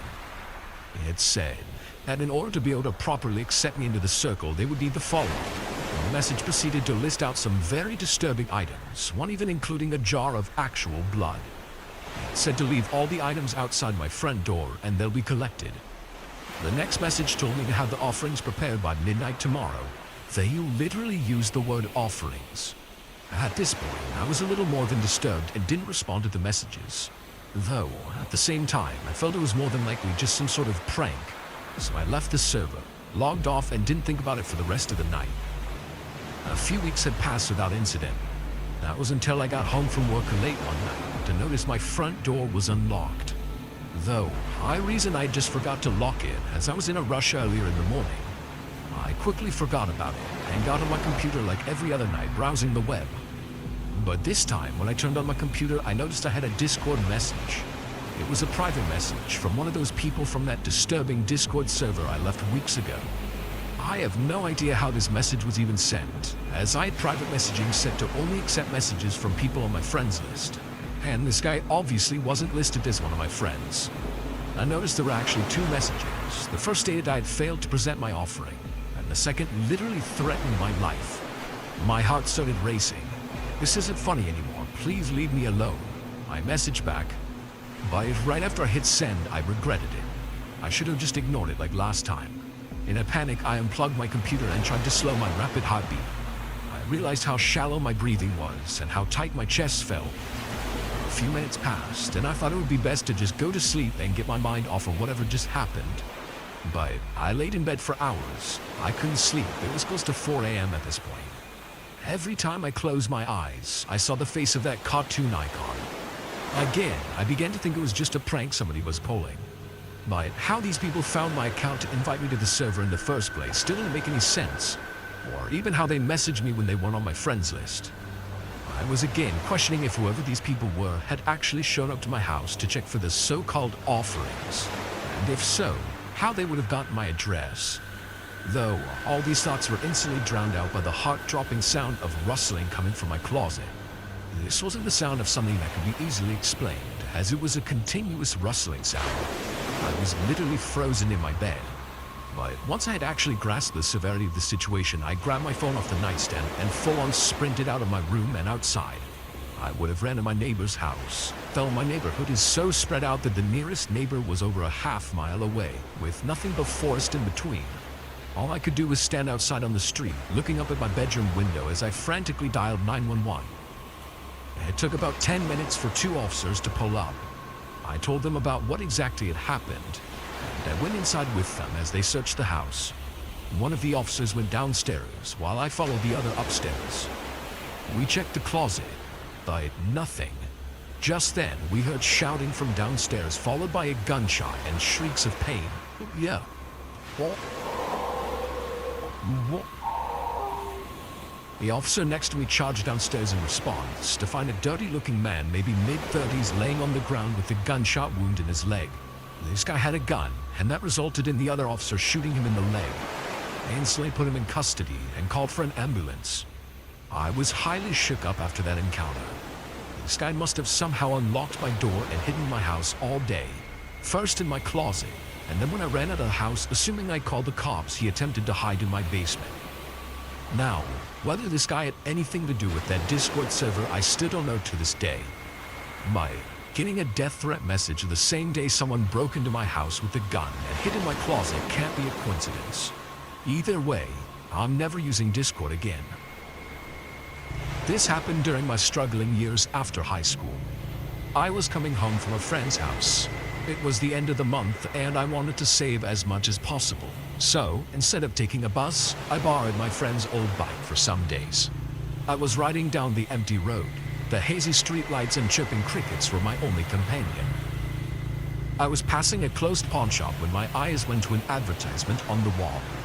I could read the heading as it was in bold and uppercase, "Babysitter Wanted." I stopped and got down from my bike to take a better look at it. The advertisement was hung up recently and there was contact information at the bottom of it. I took a picture thinking to call it after going home. I wasn't expecting to get it because I was sure someone might have already got it. But just to be completely sure, I dialed the number after reaching home. A woman picked up my call, and after a brief conversation, I got the job. She told me she works in real estate and has to go away on a 3-day trip. She has a 5-year-old son who needs to be taken care of in the meantime. She offered to pay me $600, which was enough to suffice for me for a month, maybe more. Without hesitation, I accepted the offer and went to bed with a ray of hope. The next morning, I woke up and started packing my bags to leave for my 3-day contractual babysitting. I shared the address with my friend just beyond the safe side. When the bus dropped me at the closest stop near my destination, I realized that I had entered the outskirts of the city. Paddy fields and small rusty mountains were visible on the horizon. I turned on my GPS to locate the house. After walking for 10 minutes more, I finally reached a beautiful wooden house located at the top of a hill. Even though the view was mesmerizing, I couldn't help but notice how secluded this area was. A sense of unknown fear lurked inside of me, thinking if I get in trouble here, no one will be able to help me. I rang the doorbell and waited on the porch. Footsteps took place on the other side, and a woman opened the door. "You must be Sarah. I'm Jessica. We talked over the phone. Please, come in." I nodded my head with an awkward smile and stepped inside the house. Jessica appeared to be in her late 30s. She had long brown hair and a sharp face. "You have a beautiful house," I said. She gave me a courteous smile and called out to her son. "Henry, calm down. I have to go now." I heard footsteps speeding on the stairs. A cute little boy came down the stairs and sat down on the couch nearby. "Henry, this is Sarah. She is going to look after you for the next 2 days, and I want you to listen to her, okay?" "Okay, Mama." Henry nodded his head and kept staring at me. I thought he was a shy kid. Jessica handed me $300 and said she'll pay me the rest after returning home. She then started loading her luggage into the car. Henry and I sat in the living room while she did all this. For a 2-day trip, she had an awful lot of bags stacked in her car. But I controlled my curiosity because it was none of my business anyways. "There's enough food for you in the fridge. You can stay in the guest room on the left. Hope you have no further issues." Jessica waved goodbye to Henry, and her car slowly faded away from our sight. I locked the door and went to the guest room to keep my backpack there. I was arranging my clothes when Henry peeked in and immediately moved away. I chuckled and said, "You can come in." He slowly peeked again and finally gave me a cute little smile. I caressed his cheek and said, "Would you like something to eat? I can make pancakes." He nodded his head, and that's how our friendship began. With time, I understood Henry is not shy at all. We played hide and seek, made paper planes, and had fun the entire day. But as soon as night fell, the spooky silence surrounded the house. After dinner, I went to tuck him in his bed when he made a weird request. Henry looked at me with timid eyes and said, "Can you sleep in my room with me?" "Why? Are you scared of the dark?" "No, not the dark." "Then what is it?" "I don't like it when he visits me at night." "Who are you talking about?" "Mr. Googly Eyes." "What? Who's Mr. Googly Eyes?" "The man who walks the house after dark. He has really big eyes and an unhappy face." A cold shiver ran down my spine hearing this 5-year-old. There's no one in this house except me and him. What the hell is he talking about? I laughed it off, even though his words scared me a bit. I don't think Mr. Googly Eyes is real, Henry. There's no one in this house except me and you. I would have surely seen him if he tried to hide inside this house. He lives inside the jiggly bed in Mom's room. What? Just go to sleep. If I see Mr. Googly Eyes, I'll kick him out. Don't worry. I gave him a goodnight kiss and came out. Looking at the long corridor leading to the stairs, I kind of froze for some time.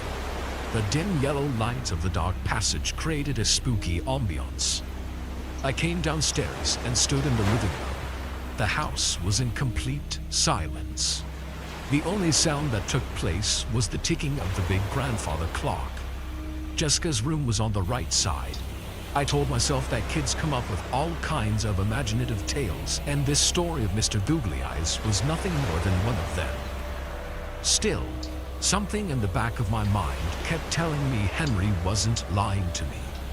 I didn't want to ruin my sleep pondering on the words of a 5-year-old, so without hesitating much, I went into Jessica's room to check for myself. As I opened the door, I saw a waterbed lying in the middle of the room.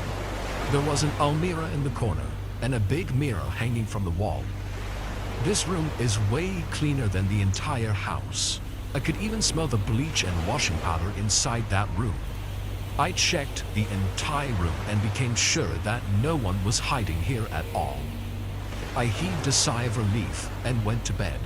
After a tiresome day, sleep fell on my eyelids in seconds. I don't remember how long I slept, but suddenly I felt a pull on my nightgown. I opened my sleepy eyes and found no one. I turned aside just when I saw Henry standing near my bed, staring at me with a freaked out face. "Jeez, you scared me." Why are you awake at this hour?" "He's walking in the house again." "Who?" "Mr. Googly Eyes. Well, sleeping aid grabbed my feet, and I want to go in my room." I realized he must have had a bad dream and freaked out like this. I got down from my bed and held his hand. "Come, let's go see if he's still there. I'm sure you'll be long gone by now, and if he's still there, you can sleep with me, okay?" Henry nodded his head, and we started walking upstairs. I planned to tuck him into his bed after assuring him that there was no Mr. Googly Eyes in the house. We went upstairs. I walked into his room to find it empty. "Look, Henry, there's no one here. Come on, go to bed." As I turned to look at him, I saw Henry standing outside the room, staring into the passage. His face was white as a sheet. What is it?" I spoke from the room. He didn't move, didn't turn his eyes to look at me. He lifted his hand and pointed at the end of the passage. "Mr. Googly Eyes is standing near the stairs." I got really angry with his sick imagination at the moment.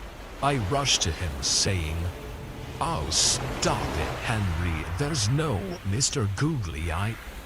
But before I could finish, my eyes went to the end of the corridor, and the blood in my veins turned ice cold. A tall, scary figure was standing at the end of the passage. He had a furious face and wide, bloodshot eyes staring right at us. I have never seen such a scary person in my entire life. The man expanded his long, dirty fingers, and I could hear the cracking sounds of his bones. He pointed down the stairs and opened his big, hollow mouth. No sound came out, but his jaw started to expand horrifyingly. I screamed at the top of my lungs and stormed inside Henry's room, taking him with me. We couldn't sleep that entire night. I wanted to call 911, but what would I tell them? That there's a ghost walking around the house? Who would believe me? I decided to call Jessica in the morning and take Henry back to my place until she returns.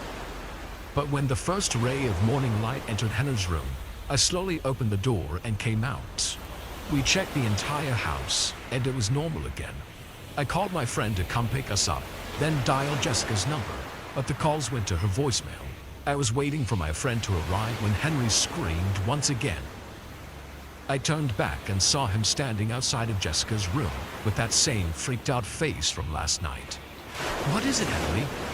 I asked in a panic. He said with a sobbing voice, "Mr. Googly Eyes is inside the children's bed. He's trying to scare me again." I ran to her room because, as per my knowledge, ghosts never show up in the daylight. The room was empty like before, and I didn't see any trace of that scary man last night. "He's not here, Henry." "Oh, he is. Can you see his eyes inside that bed?" I got up on that waterbed, and as soon as my weight fell upon it, I discovered the horrifying truth. The water inside it churned upside down, and a dead body appeared on its surface. Yes, there was a corpse inside that waterbed. God knows for how long it has been there. I didn't fail to recognize the face. It was indeed Mr. Googly Eyes. The cops were called, and the mystery unfolded. This man happened to be Jessica's boyfriend, with whom she scanned a client for a huge amount of money. But she wanted to have it all for herself, hence she killed the guy and stuffed his body inside her waterbed. I'm sure the murder took place in her room, which is why she cleaned it thoroughly. The day I arrived here, she wasn't leaving for a business trip. She eloped. The cops are still looking for her, and Henry has been put in the foster home. The poor child doesn't know about what his mother did. But I am sure Mr. Googly Eyes is finally going to stop visiting him.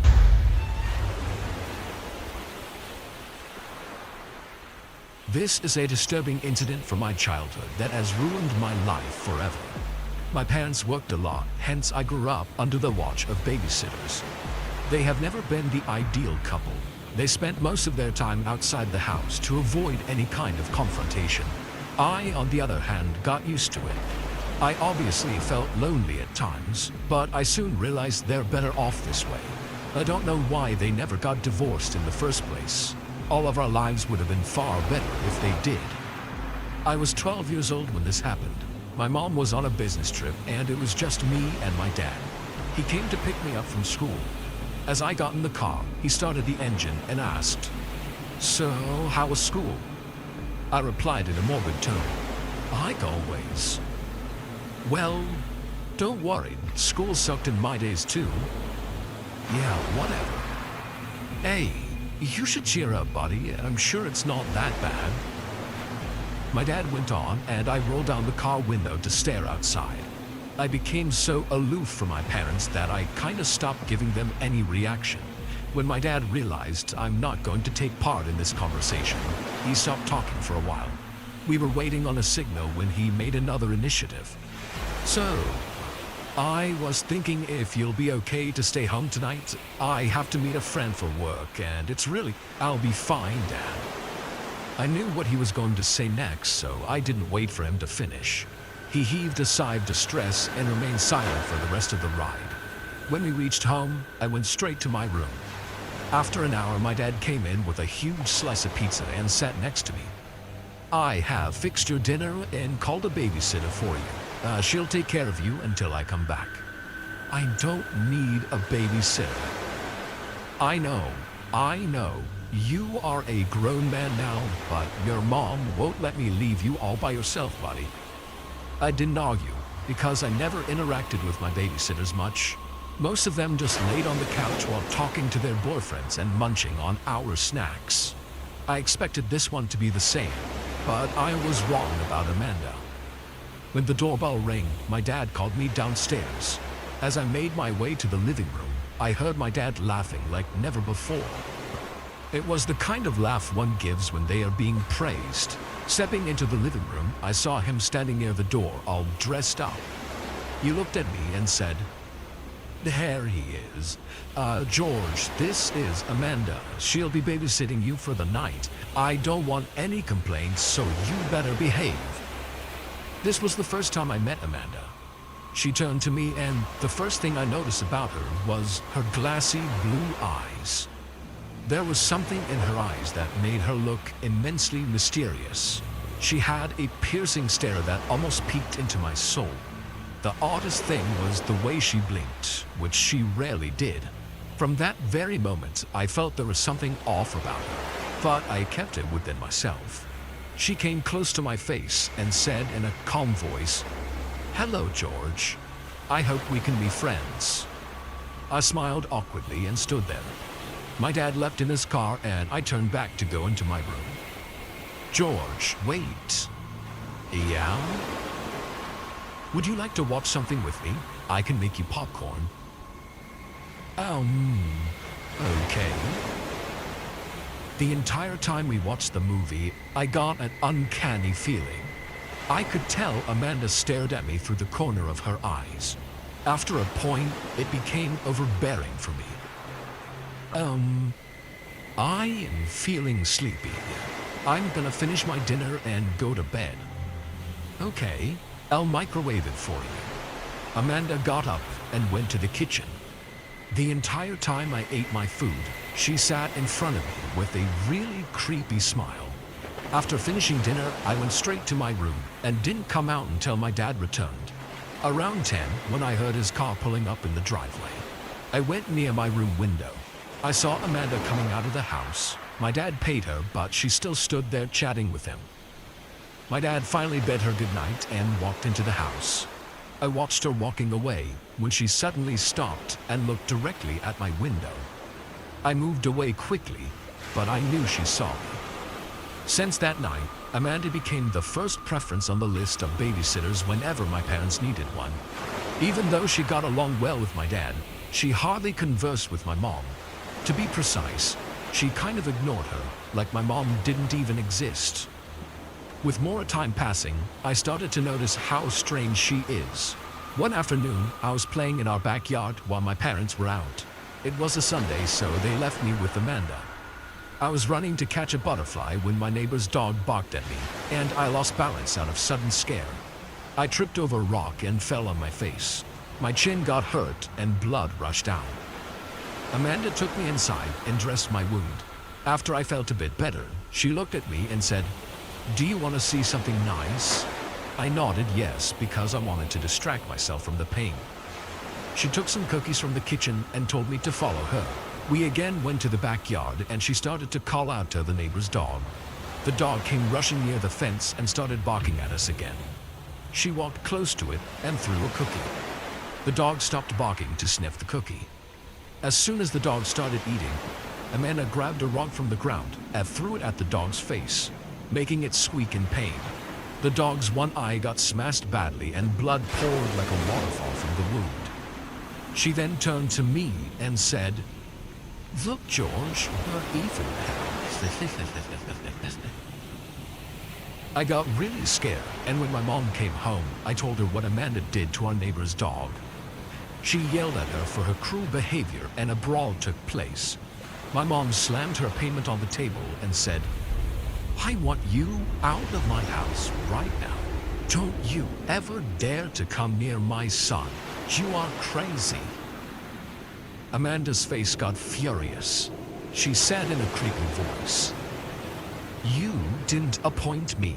Mr. Brown did. Keep your slutty money with you. How dare you talk to me like that? Get the hell out of my house or I'll call the cops." Amanda stormed out of the house with furious anger. When my dad came back, my mom told him everything, and instead of taking proper precautions on this matter, they got into a fight. My mom blamed my dad for favoring Amanda way too much, and my dad defended himself, saying he had no idea that the girl was out of her mind. Along with this issue, the other problems regarding their marriage kicked in, and the fight just got bigger. My dad drank himself to sleep that night and passed out on the couch. I went to bed with a heavy heart and heard my mom's cry from her room. I was sure my parents are going to get divorced anytime soon. Tears rolled down my eyes for the first time as I couldn't tell my mom that Dad isn't the one to be blamed for Amanda's psychotic behavior. We all must have fallen asleep in our own damaged way when I heard a ruckus downstairs. I got up from my bed thinking my parents must have been fighting again. As I reached the living room, my heart stopped out of fear. It was Amanda. She was standing in our living room, grabbing my mom by the neck. Not just that, she was pointing a gun at her. Her face never looked this vicious before. Hatred was burning in her eyes, and my dad was begging her to let my mom go. "Please, you don't need to do this, Amanda. Let's all calm down. We can sort this matter out. Please let my wife go." "Your wife? She doesn't even love you." "But I do. I loved you from the first day I met you. We just have to get rid of this skinny bitch, and then we can live as a happy family. I'll take good care of George. You won't be needing any more babysitters for him because I'll be the mom he deserves." Saying this, she hit my mom on the head with the metal end of the gun, and she screamed in pain. She started bleeding terribly, and my dad jumped to help her. The three of them started to struggle, and my mom freed herself from her grasp. I screamed seeing this terrifying scene in front of my eyes, and a loud bang took place, and everything got silent. I saw my dad covered in blood, and my mom rushed to him screaming, "No!" But as he moved away, Amanda collapsed on the floor holding her chest and never woke up again. My dad is standing trial for the murder of my babysitter. My mom and I said everything to the jury about the worst night of our life. I told them how he never wanted to kill Amanda, and it was all a collision of unfortunate events. But no one can deny the fact that my dad pulled the trigger accidentally that night, leading to the bullet pierced into Amanda's heart.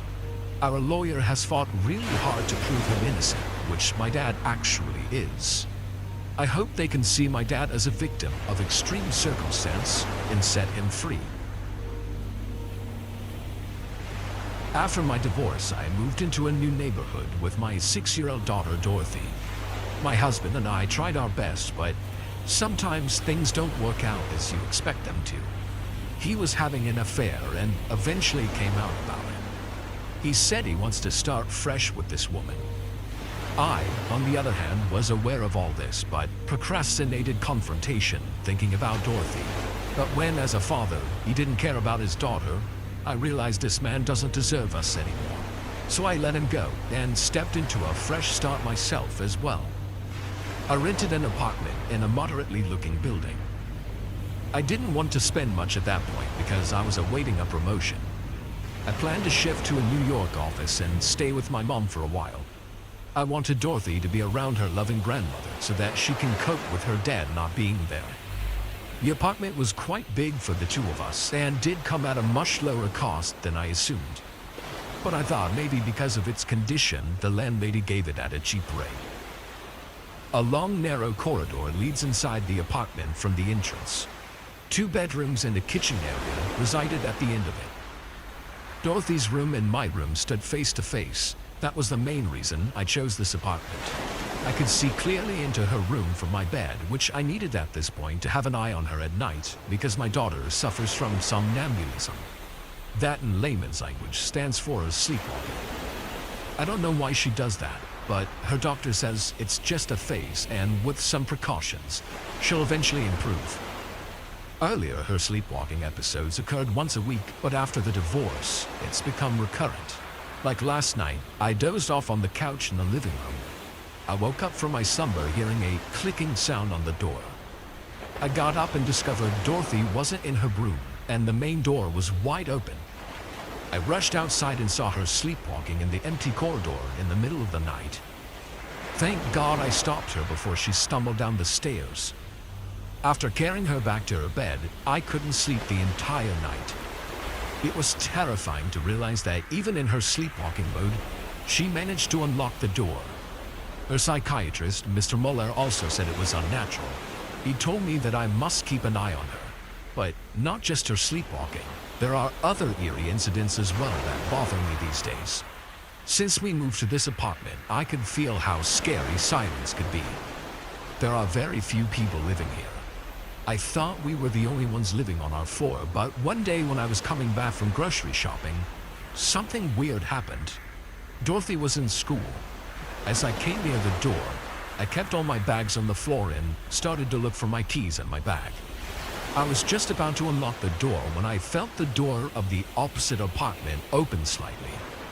I could hear the creaking noise of the door. After unlocking my door, when I turned around to say hello to my neighbor, I found the door closed like before. It felt really weird because whoever was inside the apartment just opened the door, watched me, and closed it before I could turn around. The air sometimes feels heavy and too cold. I don't know why, but I don't get a good vibe around me here. I was working in the kitchen when I saw Dorothy's school bus dropping her off. The kitchen window faces the streets. I opened the window and yelled, "Come up, dear." Dorothy smiled and ran inside the apartment. We live on the first floor, so it takes only a minute or two for her to run inside. But when 5 minutes went by and still she didn't get in, I got worried. I came outside and saw she was standing near the door of the opposite apartment. She was smiling like she does whenever she greets people. I asked, "Dorothy, what are you doing there?" She turned at me and said, "Nothing, Mom. I'm hungry." She then ran inside without saying anything more. For the first time, I felt like she lied to me. I fixed her lunch and while she ate, I asked again, "Was there someone talking to you?" "Where, Mom?" "Our opposite apartment. You know." "No, Mom." "Then who were you smiling at?" "No one." I could see her avoiding this conversation. Kids can act weird sometimes, so I too let it go. We watched cartoons together, and Dorothy never mentioned a single word about the neighbor's apartment. After dinner, I kissed her goodnight and double-locked the main door so that she couldn't open it this time. The next morning, when she went to school, I decided to go to a shop and get a new handset. My phone was giving me some trouble the past few days, and it was time to buy a new one. Dorothy loves playing games on my phone, so I couldn't wait for her to come home and get all busy with it. I made some delicious chicken and pasta for dinner and sat near the computer to finish my last file of the day. I've been working remotely for a year now, and considering my situation, this is proving to be the best option for me right now. Time went by, and I heard Dorothy's school bus honking horns. Before I could get up, she came inside and said, "Mom, you bought a new phone?" "How do you know that?" She looked here and there and said in a hesitant voice, Marlin told me." I was shocked to hear this name for the first time. "Who is Marlin?" The woman who lives in our opposite apartment." "Oh. When did you meet her? How did she know I got a new phone?" "She knows. Please, let me see." I gave her the phone and she got busy with it, as I expected. Out of shock and confusion, I went to the next door apartment and rang the doorbell. I wanted to talk to this Marlin because it felt creepy that she was keeping an eye on us like a stalker. I rang twice, thrice, but no one opened the door. Maybe she's out. I thought I'll confront her in the morning. Dorothy played games the entire day, and when it was time for dinner, I found her asleep on the bed. I couldn't wake her up as she slept so peacefully. She was grasping my phone tightly. I let her sleep like that and came back to my bed. Around 2:30 a.m., I woke up all of a sudden. As my eyes went to Dorothy's room, I saw she wasn't in her bed. I ran outside and found the main door opened once again. Dorothy was sleeping on the floor near the door opposite of our apartment. Not just that, she had my phone with her.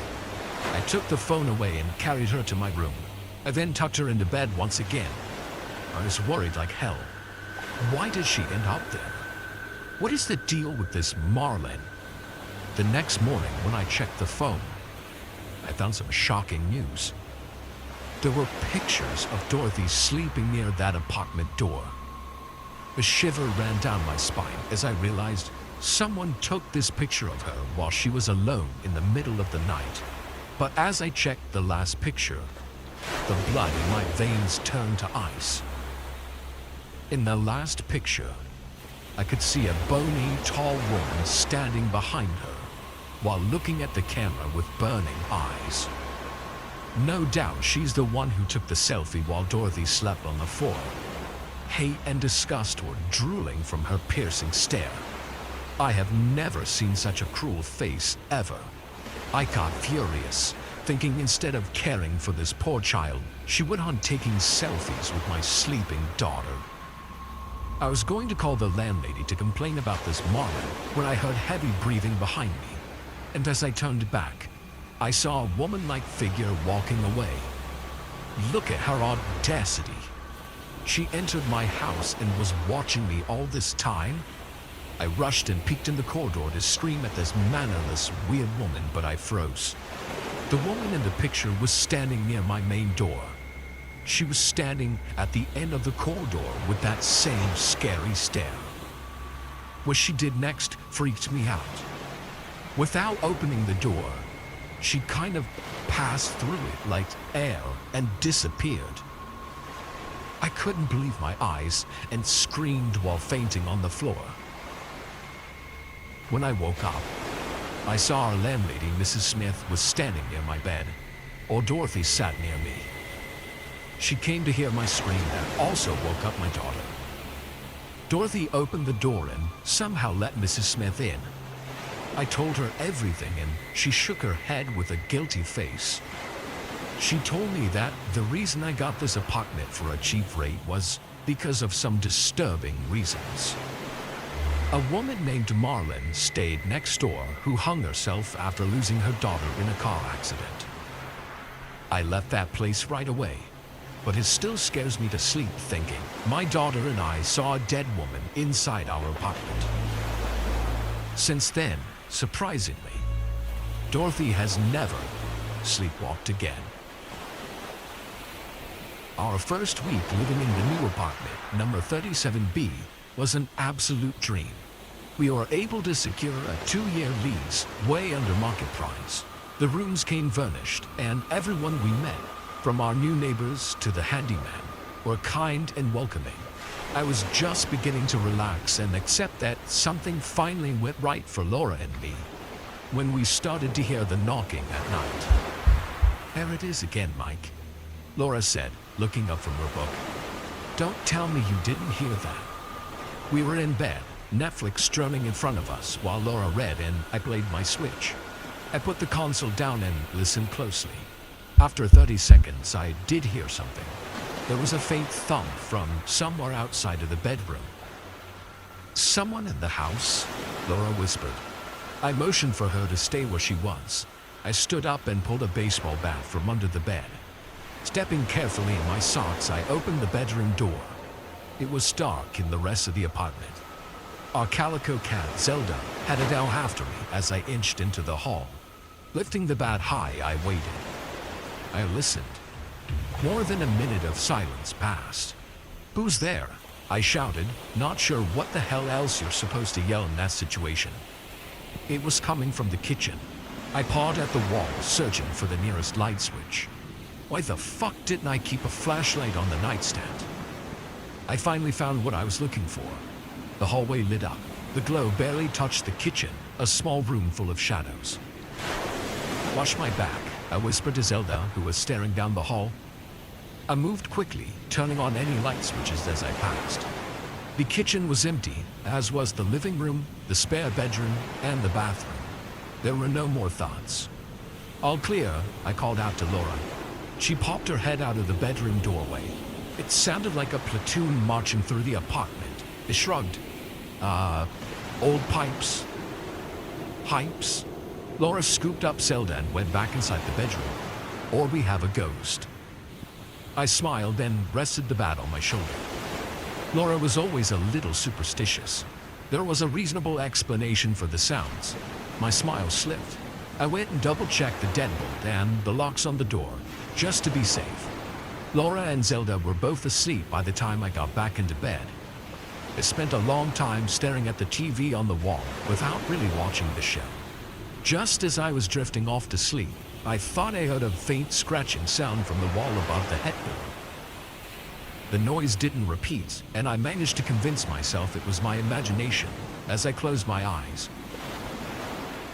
We noticed the smell about 2 weeks after moving in. The odor was bad when you were in the living room. Even worse if you stood in one corner of the kitchen. There was a draft in the hallway, but only during certain hours of the day. Usually early morning or just after dinner. New sounds popped up nearly every night. Thumps and knocks and scratching. At least once, Laura swore she heard whispering.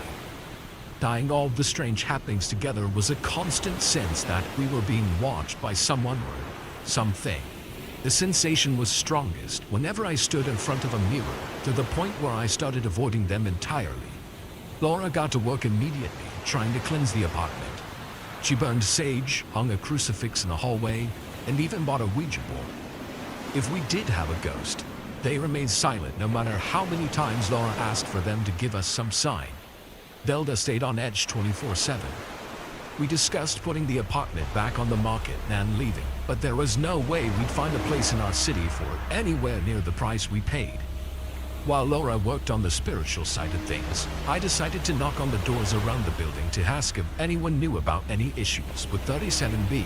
My first stop was the apartment across the hall. That was a dot. A woman answered the door but left the chain lock in place. I could only see her eye and some dark hair through the crack in the door. "Excuse me, miss," I said, smiling as disarmingly as I could. "I'm your neighbor over in 37B, and..." She slammed the door shut. I raised my hand and knocked again, hesitated, then went back across the hall to try my luck with the neighbors on either side of us. The neighbor on our left didn't answer the door. I had better luck with the place on the right, 37C. How can I help you? An old man said, opening his door on my second knock. Hi, I'm Mike. You're a new neighbor in 37B? His smile dropped a little. Oh, how are you liking it over there? Well, we've noticed a few, peculiarities. I gave him a brief rundown of all the unexplained phenomena we were experiencing. The old man leaned against his doorframe. Have you tried burning sage? Yeah, that was the first thing Laura went to. Hopefully that'll help. Are you two the church-going type? Not in particular. The old man smiled, sharper than I'd seen before. Might want to give it a try. Seems there's something wrong with 37B. Can't tell you how many folks have gone in and out of that place. A shadow lies over it. He shrugged. Bye for dinner sometime. Bring your roommate. Girlfriend. Sure. Bring her. Sorry, I couldn't be of more help. The old man closed the door. I stood for a moment, processing. Someone cursed softly down the hall. The handyman was kneeling on the carpet, patching up a large hole in the drywall. Was there somebody throwing bowling balls around out here? I asked, walking over. Haha. Either that or there was an unlicensed hallway rodeo. The handyman stood up, removed his work gloves, and held out his hand. He was a young guy, barely looked out of college, skinny and pale. I'd passed him a few times on the stairs. The guy was always smiling, usually humming to himself. Oldies mostly. But my neighbors didn't have any answers. Maybe the handyman could shed some light on the weirdness in 37B. I gave him the same bullet points I told the old man. The handyman chewed on his lip and stared at the door to my apartment. Maybe I shouldn't tell you this, as it's only a rumor and an ugly one at that, he said. And take this all with as much salt as you'd like. I don't personally believe in ghosts, spirits, or any of that, but if there was a haunted apartment in this building, it would be 37B. There was a death there a few years back. Ruled natural causes, but I always had some doubts. Nice old lady, lived alone. The only visitor was her brother, and just some cats for company. When they found her, the cats had already started chewing away. The handyman noticed the look on my face. Sorry, that's a bit too much information. I have a bad habit of oversharing. Anyway, rumor has it there were some suspicions that the woman had a little help dying, but nothing was ever proven. Even since then, it's like the apartment has been cursed. Folks don't usually manage to stay there more than a few months. Creepy shit, my man. Did they ever question your brother? I asked. Sounds like he would be the #1 suspect. Not sure if they did, but you could always ask him. Do you know where he lives? Sure, and so do you. You've already met the fella. Lives alone in apartment 37C. I debated telling Laura about my conversation with the handyman, but ultimately decided to sleep on it. Truth was, I didn't even know what I'd tell her. Hey, honey, looks like our apartment might be haunted, and it's possible the killer is living next door. Oh, also, he invited us over for dinner. I was up late that night, trying to distract myself with a game. Laura was sleeping with Zelda curled up on her chest. The thumping sound started around 3 a.m. I put my Switch away and began walking slowly around the room, trying to follow the sound while not waking Laura. The thump stopped in the hallway outside our bathroom. When I flipped on the light, the room was empty, but the sensation that I was being washed was practically vibrating the air. I stared at my reflection in the mirror for the first time in days. Nothing appeared out of the ordinary. There were no gruesome figures lurking behind me, no shadows creeping closer, but it was cold, as if there was a draft. I glanced around the room. One of the towels hanging near the mirror was moving. It was barely a twitch, but unmistakable. The draft, the cold, the sense of being watched. I stared at the mirror as the pieces fell into place. It's only a suspicion, but if I was right. I walked out of the bathroom and headed back to bed. The thumping sound followed me, dull but close, like it was coming from inside the wall. I pulled the baseball bat from under the bed, then returned to the bathroom. Again, the thuds followed. or before they could catch up, I raised the bat shoulder height and swung it into the bathroom mirror. The glass exploded outward, raining razor shards into a hole in the wall. Someone shrieked. "Mike!" Laura yelled from the bedroom. I advanced on the broken mirror, still holding the bat. The opening was roughly the size of a manhole cover, big enough for a person to squeeze through, but far from roomy. It led into a hollow in our wall. Someone inside screamed again. Then I heard the sound of crunching glass, of a heavy object half running, half crawling. Laura sprinted into the doorway. "Jesus, Mike, the mirror. What happened? What is that hole?" "Call 911, I told her, still watching the opening. It was too dark to see into the hole, but more sounds came drifting out, followed by other sounds, wet sounds, and sobbing. I didn't take my eyes off the remains of the mirror until the police arrived 10 minutes later. By then, the screaming had stopped, but something was still gurgling inside the walls. The cops were eager to climb in to investigate.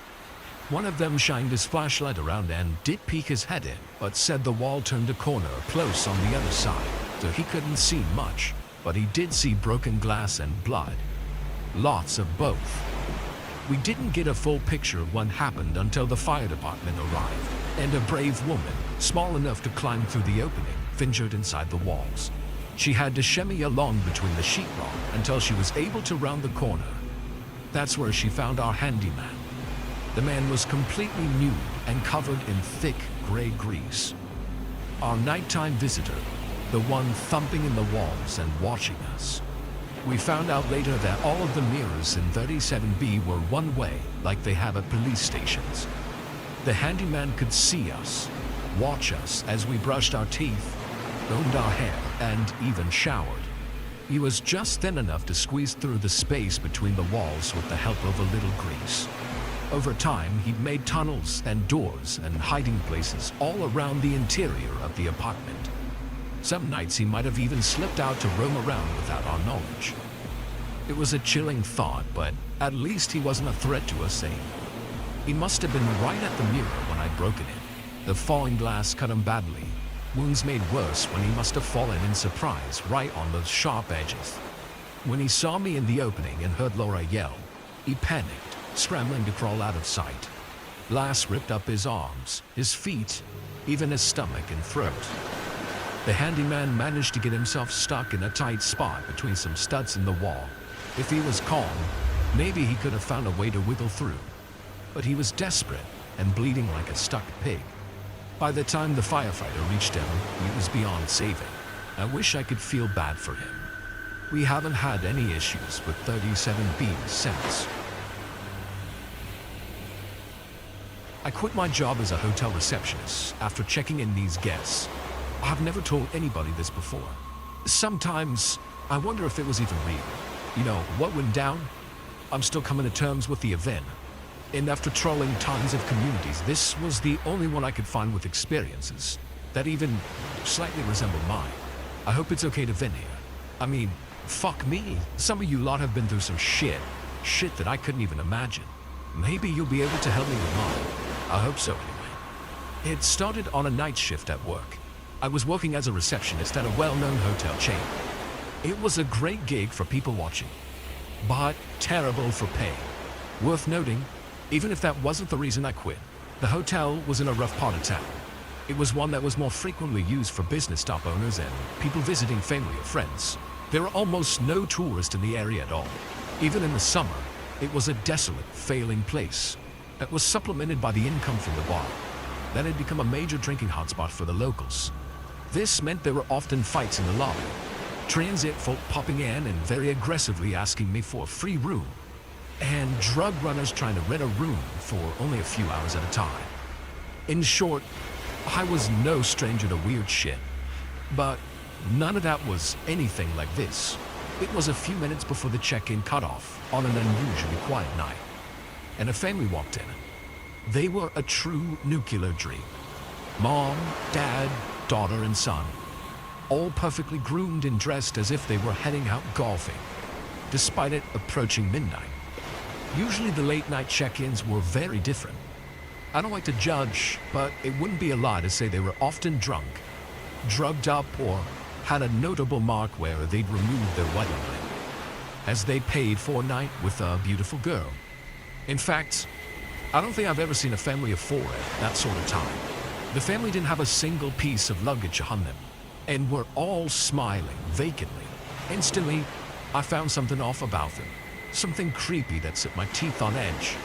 They made a reservation for one night under the name Marley. Only the guy spoke, and he said his name was Bob. Great, I thought. There is a sense of humor. Maybe they're just a little tired. I laughed, but he didn't get the joke. It's like he had no idea why I was laughing. Who hasn't heard of Bob Marley? Especially with a name like Bob fucking Marley. The other three remained silent too, creating the most awkward atmosphere I'd ever worked in.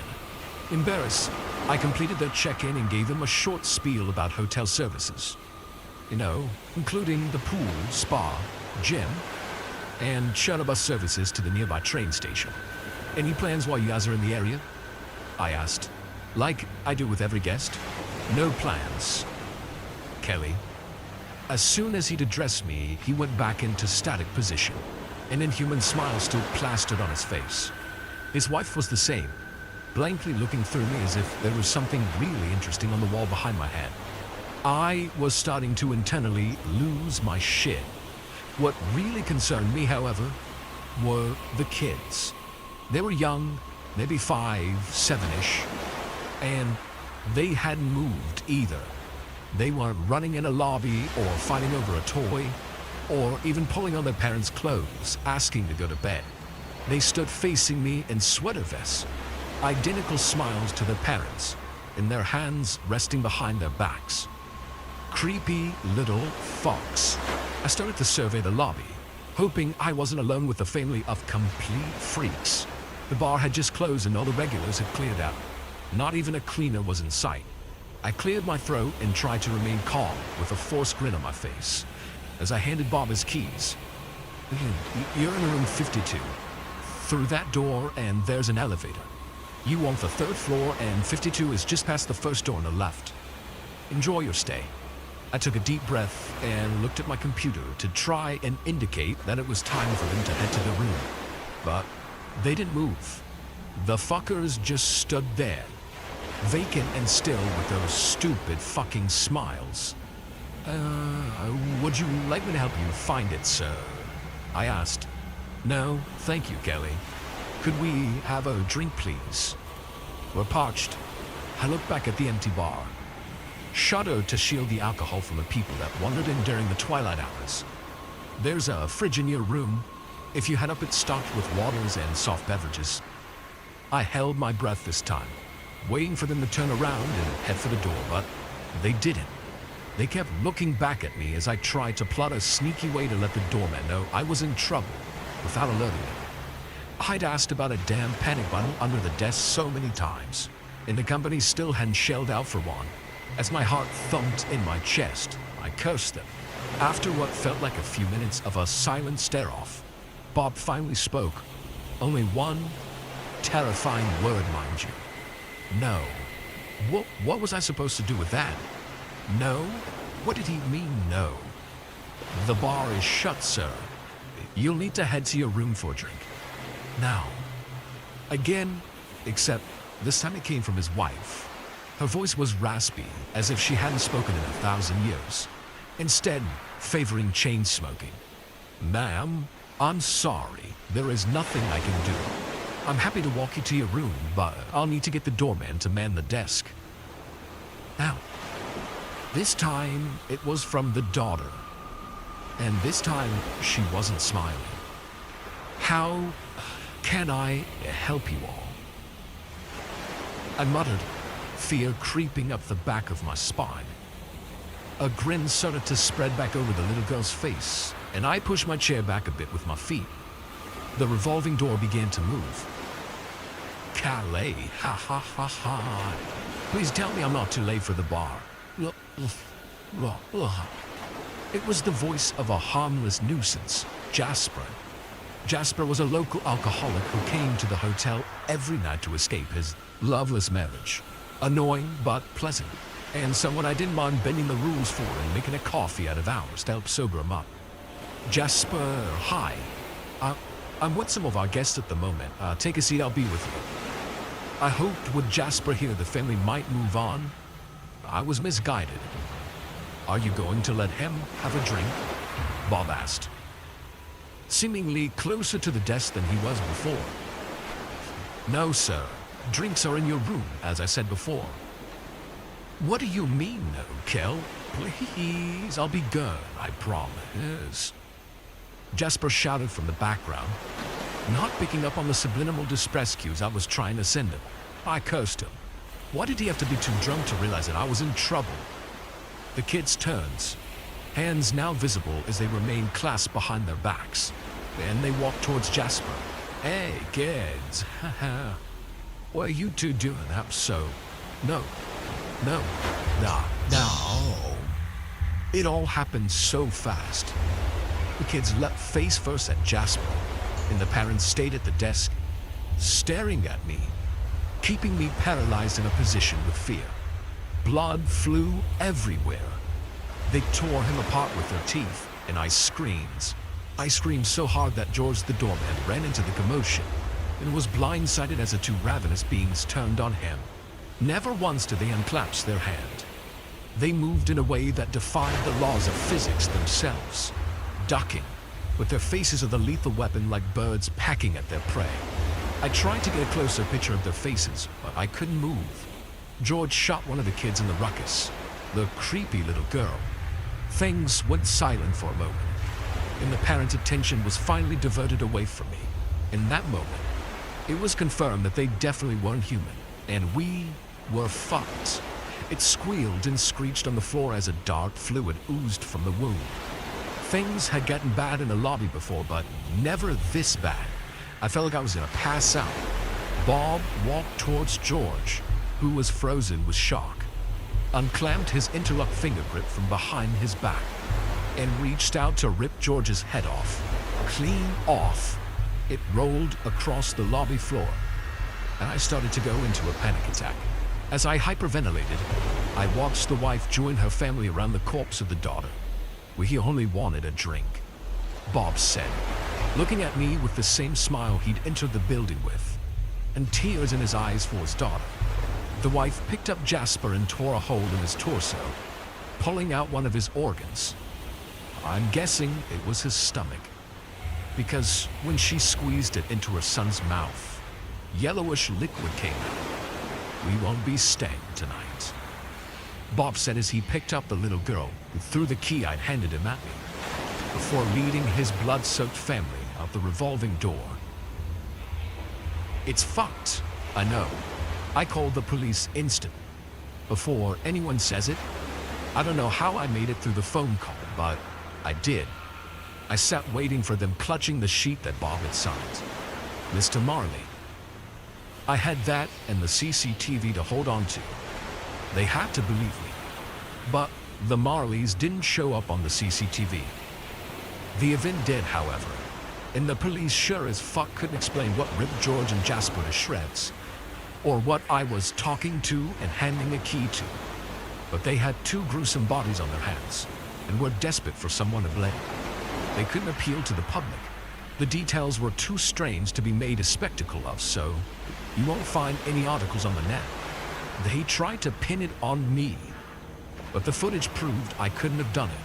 I spent months in lengthy interviews, with them trying to coerce a confession out of me.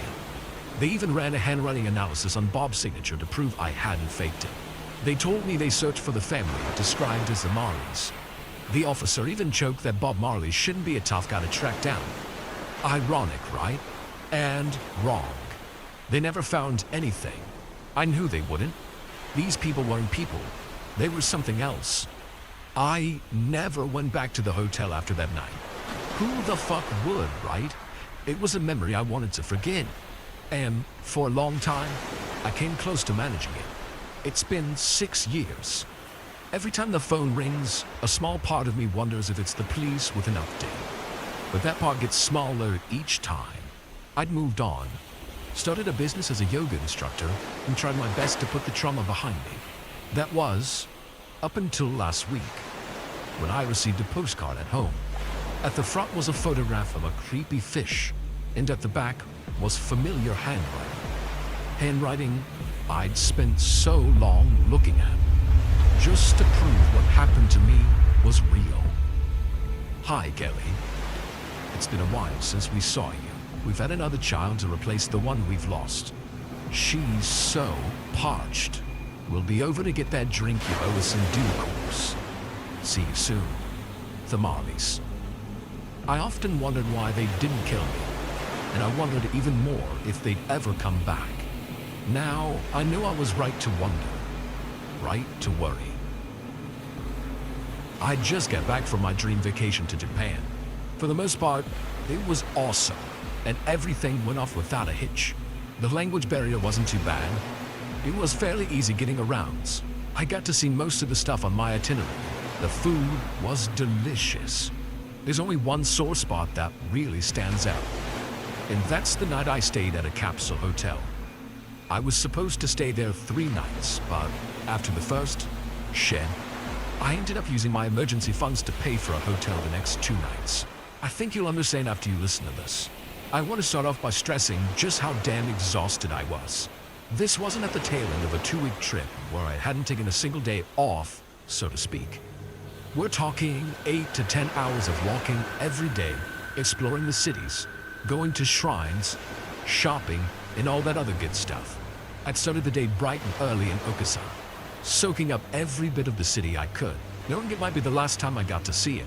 I took an evening train to Tokyo, which took about 3.5 hours. From there, I headed to Akihabara and explored, dragging my luggage behind me.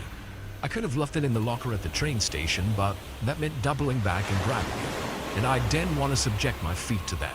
I decided on a chill evening. I ended up being so enthralled that I didn't get to the capsule hotel a bit past midnight. So, yeah, I feel like I could have slept through a hurricane. I checked in, got a neat little bracelet with my capsule number, as well as a key to the small locker for my stuff. I somehow managed to wedge my oversized luggage in there. I took a shower and then headed to my capsule for sweet sleep. If you've never heard of a capsule hotel, just imagine a morgue, except instead of a wall of tiny human freezers, it's full of neat, slightly larger sleeping areas, tall enough to sit up and use a laptop, and long enough to sleep in, but not much else. As I crawled into capsule 616, I noticed a little light indicator come on outside the capsule to indicate it was occupied. Sweet.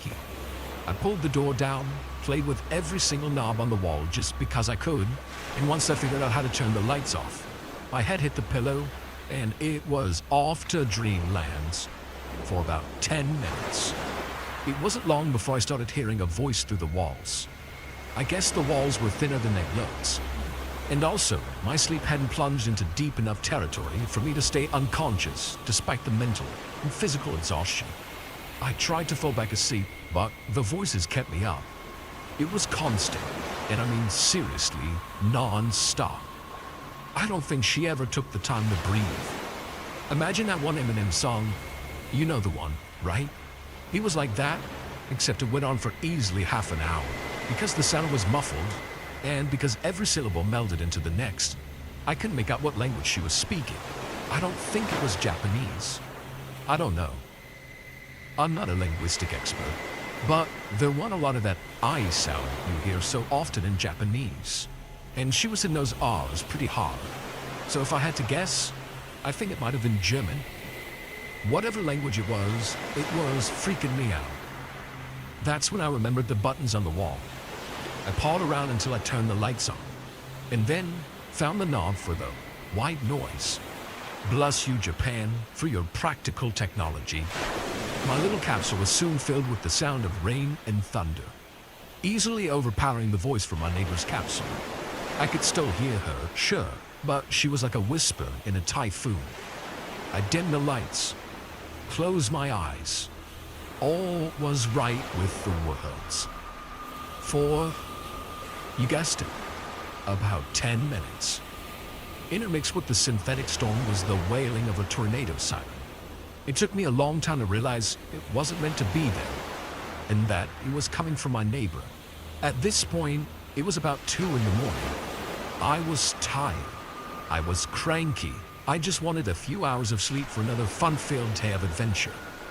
I was internally cursing at whatever inconsiderate fucking tourist starts screaming in their goddamn capsule in the middle of the goddamn night, knowing full well everyone could hear it. In my frustration, I made one big mistake.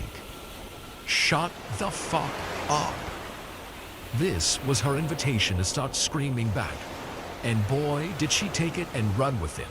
Screaming, she hit the wall so hard, I swear to God it felt like my entire capsule was shaking. It was like she was full-on body slamming it with all her might. All while screaming so loud I could barely hear the storm anymore. I put my hand on the wall and felt it buckle as she thrashed against it. I backed away in the opposite wall, but I could still feel every slam, as though it was coming from the capsule in my left instead of my right. I'd had enough. I was going to see if the concierge was still awake, and see what they could do about putting me in another floor, or kicking this jerk off. I opened my capsule door and jumped onto solid ground. The little occupied light at the foot of my capsule turned off after a few seconds. The noise stopped. The banging ceased, and my breath caught in my throat. I looked at the indicator under my neighbor's capsule. It was turned off. I could feel sweat pouring out of me. Just a broken light, right? That's what I'd hoped. But I guess I've read one too many horror stories. Because something compelled me to grab her door handle and slowly lift it. Yeah, the neighbor's capsule was empty. I spent the night on a bench in the locker room. I know I probably should have left entirely, but I was spent. The next morning, stiff and barely rested, I went down to the lobby and tried to explain what happened in my pitiful Japanese. The concierge looked confused, and even after using a translation service, I didn't get anywhere until she saw my bracelet with the room number. There was the slightest micro-expression of horror on her face. She pulled my arms towards her, gently took the bracelet off, and flipped it around. I was supposed to be in capsule 919. 9616. That look on her face, though, I can still picture it in my mind's eye. I have a feeling it wasn't just a look of, oh dear, you were in the wrong capsule. I think she knew damn well what was going on. So yeah, I went to a hotel that next night.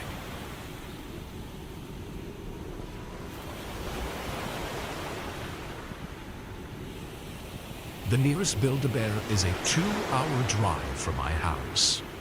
Said 2-hour drive would be for the 4-year-old who started screaming when I told her she couldn't get the cute sparkly bunny she saw on the ad. This is why I like Netflix better than cable TV. No ads that result in an extremely uncalled for tantrum. So no way in hell would I be going to Build-A-Bear 2 hours away with a screaming toddler to blow some $30–40 on a plush she'd be bored with in approximately 3 weeks. But it was almost her birthday, and I've been too busy with work and Jacqueline to sit down and browse Amazon, much less go to an actual store to find her a gift. I want the cute sparkly bunny, Mama. I knew it. Jacqueline whimpered as I laid her to bed that night. She was no longer screaming and crying, but she would not shut up about the bunny. I know, baby girl, I told her yet again. I'll tell you what, we can go shopping on Friday, all right? See if we can find something even more sparkly, yeah? Jax wasn't convinced. She mumbled something. I kissed her on her forehead and said goodnight. Maybe in the morning she'd forget about it, I thought. I prayed. I sat down with my laptop, catching up on any emails I may have missed from work. There was an eBay email, which I always deleted, but I had an idea. Maybe I could find her coveted Build-A-Bear bunny there. It would certainly be cheaper, and hopefully, if I found one, it wouldn't be too used. I'd try my luck. About the fifth page in, I found one. Brand new and only $20. Buy it now even. Perfect. I wasted no time ordering it. Half of me wanted to tell Jax immediately, but the logical half screamed that she's sleeping and needs to learn to take no for an answer. The package arrived a day before her birthday. I pulled the bunny out of the box and inspected it. It felt a little lumpy, maybe, but what do I know? Never had a Build-A-Bear. I contemplated wrapping it or just giving it to her right then and there, but I opted for the latter. She'd finally start behaving, so I wanted to reward the good behavior. "Jax," I said as I approached her room. "Yeah, Mama?" "I want you to know I'm very proud of you. I know you were upset about not getting the bunny. You started handling it like such a big girl." Jacqueline beamed. I stopped crying. "I love my bear too," she said, holding one of her stuffed animals she at one point had lost interest in pretty quickly. "He loves you too, baby girl, and so do I. Happy birthday." I held the bunny out for her. Jack screeched and grabbed it and squeezed me. "Thank you, thank you, thank you. She's so cute. I love her. Thank you, Mama." She hugged the bunny and slightly winced as she did. "Well, what's that?" she asked, poking the bunny's back. I took the bunny back momentarily and probed it. "I don't know," I said. "Kinda strange." She shrugged and grabbed it back, thanking me again. I didn't think anything of it, nor did Jax, until a couple nights after her birthday. "Mama?" she asked as I was leaving her room. "Sparky smells kinda gross. Can you give her a bath?" "Yeah, sure," I responded. Maybe it wasn't so brand new after all. "I can tomorrow if you want." "Tonight, Bear will stay with me." "Oh, all right, if you want." I was a bit taken aback then. Maybe it came from a smoker zone. Jax and I are both sensitive to cigarette smoke. I took the bunny and said goodnight once again. I noticed the gross smell immediately, bringing the toy close to my nose to inspect further. I almost dropped it as I gagged. What the fuck? I checked the tab for laundry instructions. Surface wash only, of course. I scrubbed the shit out of that thing. It still smelled rotten. That minute, of all times, I was reminded of the odd lumps I felt around again. There was no way this thing was just normal stuffing.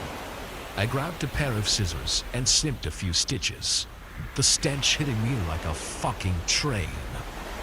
I fought the urge to gag as I removed enough stitches to peer into it. I stumbled back, dropping the bunny to the ground as multiple small bones clattered out. A small, mangled head peeked out of the opening. Gray matter and coagulated blood pooling out like sludge, staining the bunny's white fur. I covered the mess with a towel and ran to get Jax and take her to the neighbors before I called the police. I don't want to know the specifics. I don't know what sick fuck did this. I don't want to know who the child was. I just know the eBay account I ordered from was deleted and they found the monster. The less I knew, the less Jax could find out. That was that, I thought. I had the night and most of the next day to come to terms with it, to cry and to compose myself. Like I said, my girl doesn't need to know any of this. I need to stay strong for Jax. "Mama, look," Jacqueline exclaimed the next afternoon when I picked her up. My stomach dropped. "Jax, baby, where did you get that?" "My new friend. I met her this morning. She said thank you for cleaning Sparky." Jax almost threw it into my arms before she skipped towards our house. I looked down at the bunny. The police had it. There was no way this was the one. No matter what, here was her bunny, clean and sparkly as ever. A fresh rose scent on its fur. I felt a hand on my arm. "Jax, I thought you..." "A child," barely older than Jacqueline, stared up at me with a soft smile. I felt a chill run down my spine, but I reached out to touch her hair. It was velvety and cold and dewy. I glanced at my house at the sound of Jacqueline's voice beckoning me back inside. I turned back, and the girl was gone. "You're welcome, sweetheart."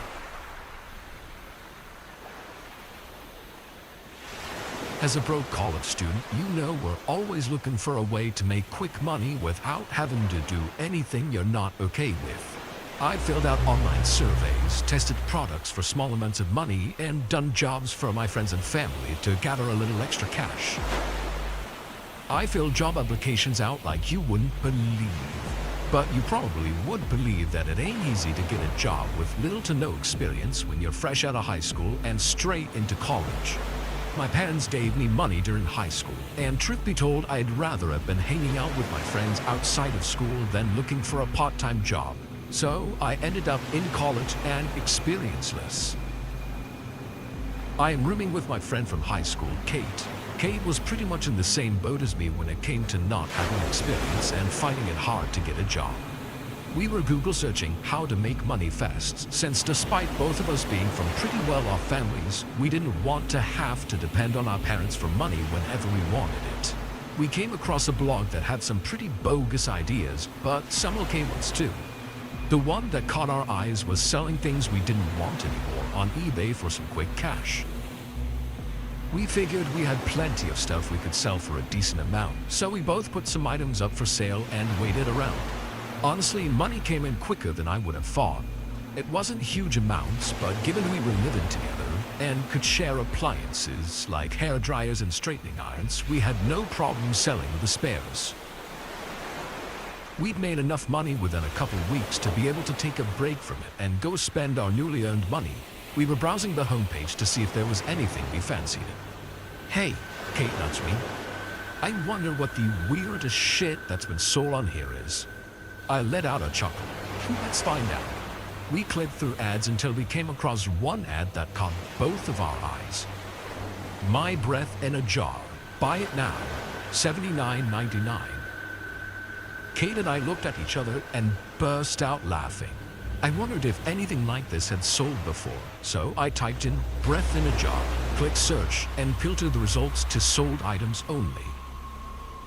When I say I was shocked, that's a gigantic understatement. There was pages of this sort of thing. People claiming it was the breath of celebrities, their own breath, you name it.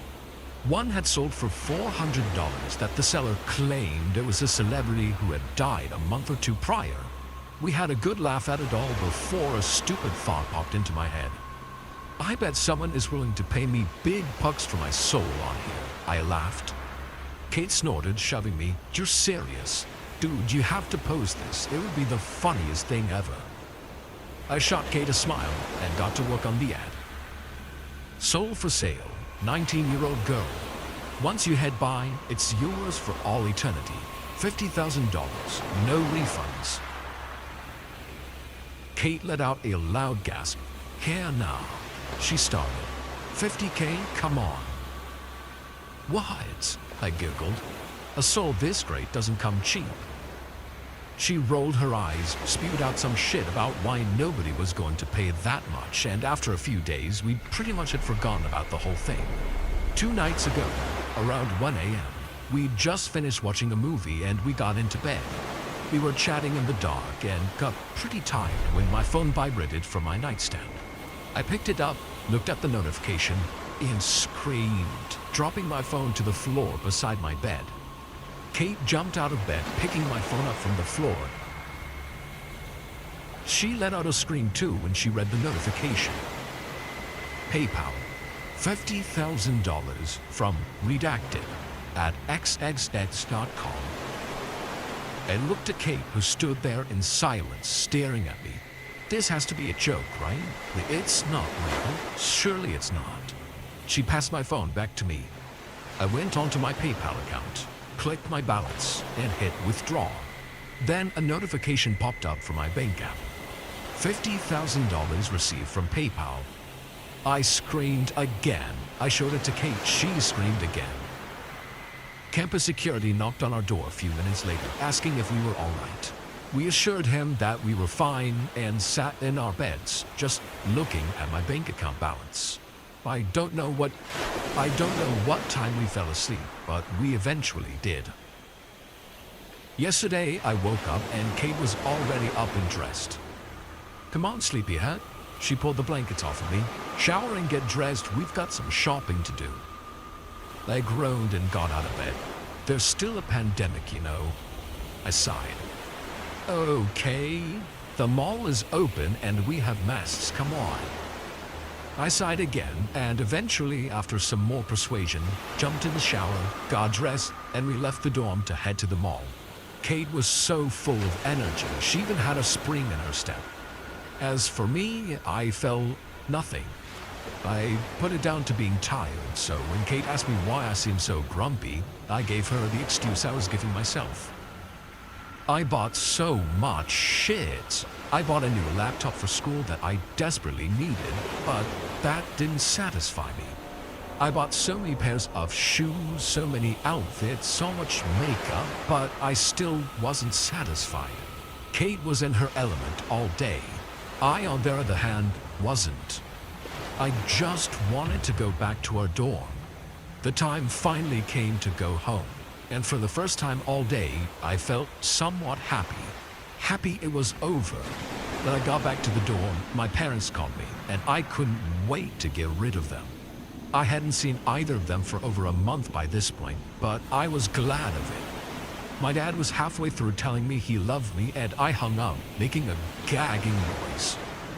It was from that moment on that I felt like something was wrong. I've always loved my parents and talking to them, but now I couldn't stand the thought of them. "Hey," I turned to Kate, who was trying on her new outfits. "Do you think that person really bought my soul?" Kate let out a loud laugh and checked herself again in the mirror. "Dude, come on. Do you really think people are selling famous breath? You're being stupid." I felt as though my blood was burning inside of me. I hated what she just said. I hated her. "Yeah? And you're being a bitch," I snapped. "Hey." Kate turned to me, hands on her hips. "What have you got your underwear in a twist for? Maybe you need some sleep or something. Jeez. Maybe you need your throat slit." Kate looked at me with what I can only describe as shock and a little fear. She took a small step backwards and stared at me without saying a word. I'm sorry," I mumbled. "I didn't mean it. Truth is, I did mean it. Something came over me, and in that moment, I really bent it." She stood there for another second, staring. After what felt like fucking forever, she finally spoke. "What's gotten into you, Anna? Why are you acting so weird today?" I shrugged my shoulders and stood up, heading towards the door, and leaving Kate stood in our room, completely flabbergasted. I went to a nearby store and bought some supplies before heading to a park to sit there for a while. When I finally arrived back at the dorm, Kate was asleep in her bed. I walked slowly over to her and took the box of razor blades I bought out of my bag. I stared at it for a while before looking down at Kate when something caught my eye from beside me. The mirror that was on the wall facing Kate's bed was showing my reflection. Standing over my best friend with a razor in my hand, I watched, completely still, as my arm in my reflection moved and ran its finger over the sharp end of the razor blade. Blood trickled down its finger, and my reflection raised its arm and sucked it off. I was frozen. I could taste my blood. My reflection leaned over Kate's body and dug the razor blade into her neck, quickly pulling it across her neck. Blood spilled everywhere as Kate's reflection twitched and jerked and tried to stop herself from bleeding. I looked down to my best friend beside me, who was sleeping soundly, unharmed. Kate's reflection stopped convulsing, and my reflection raised the blade and pulled it across its tongue. I could taste blood again. My reflection walked forwards, and I followed, standing face to face with myself. This is the beginning. A reflection whispered, blood trickling out of my mouth as it spoke. I stared into its eyes. They were cold, black, soulless. I shut my eyes tight, and when I opened them, I was looking at myself again, my real self. I stared into my eyes for a few seconds, noticing that there was a dark black ring around the outside of my iris.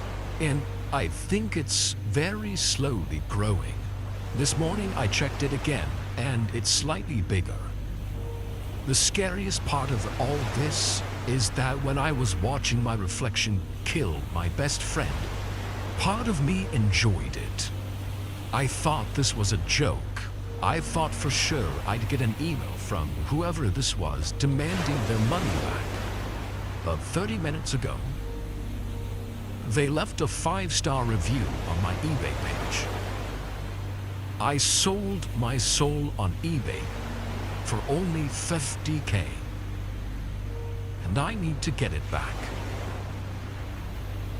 Like a lot of other folks during COVID, I started ordering DoorDash more and more often. I was lucky enough to work from home, and as the world locked down, I became even less social than my baseline, which was pretty close to hermit already. That's where Cindy came in. Bubbly, middle-aged, and always smiling, Cindy became my regular dasher. I always figured that delivery drivers were assigned randomly, but somehow every time I placed an order, it always seemed to be Cindy ringing my doorbell. She'd grin a little wider when she handed me the bag. "Here's your order, darling," Cindy would say. Then she'd wink, get into her purple PT Cruiser, and wave as she laughed.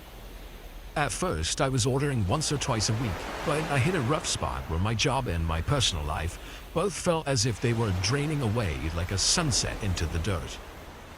Then I started seeing Cindy 2, 3, even 4 times a week. I'm not sure when, but eventually, she'd take a break from her deliveries so we could chat on my porch, usually with a beer or two. "Only one more," Cindy would say. "Can't have too many or you'll have to take my keys."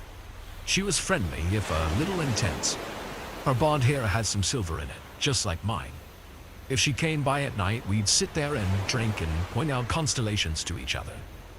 Cindy never really talked about her life outside her job. I didn't either. It was a fine thing, just to sit. Then I met Morgan. We bumped into each other on one of my rare walks around the neighborhood. She'd just moved in a few houses down. Her dog got off the leash and I helped her track him down. The connection was immediate. For the first time in months, maybe years, I started waking up smiling. I started taking better care of myself, exercising, trying to get out of the house, shopping, cooking. Instead of ordering out 4 more times a week, I cut it down to twice, then once. Then I skipped an entire week without DoorDash. Both my wallet and my waistline were feeling good. I was just stepping outside for a late-night walk when I noticed a familiar purple PT Cruiser parked in the row opposite my townhouse. Cindy was sitting on the hood, reading a book. "Hiya, Dave," Cindy said, waving when she spotted me. She waved, I waved back, and walked over. "Hey, Cindy." "Long time no see, stranger." I felt almost guilty for some reason. "What brings you around?" "Just in the neighborhood and making another delivery," she said. "I wanted to pop in, make sure you're all right." "Oh yeah, yep, I'm good. Just cutting back on takeout, you know." Cindy kept smiling, but I thought I noticed her lips drop a degree or two. "Everything all right?" "Yeah, just trying to save a few bucks, you know." "Oh, sure. I get that. Tell you what, next time you order, I'll see if I can get you a little extra. I know most of the restaurant folks around here well. More bang for your buck." You don't have to do that. I appreciate the gesture, but Cindy was already climbing back into her car. "Don't think nothing of it, darling, I understand. You had me worried for a bit there, but I get it. All Cindy will take care of you. I'll keep an eye out for your next order." I gave a little half wave as she pulled out of the parking lot, then went back inside and cancelled my premium DoorDash membership. It seemed like a good time to let it expire. A few nights later, Morgan was over. We were watching a horror movie with the lights out, sharing a big bowl of popcorn between us on the couch.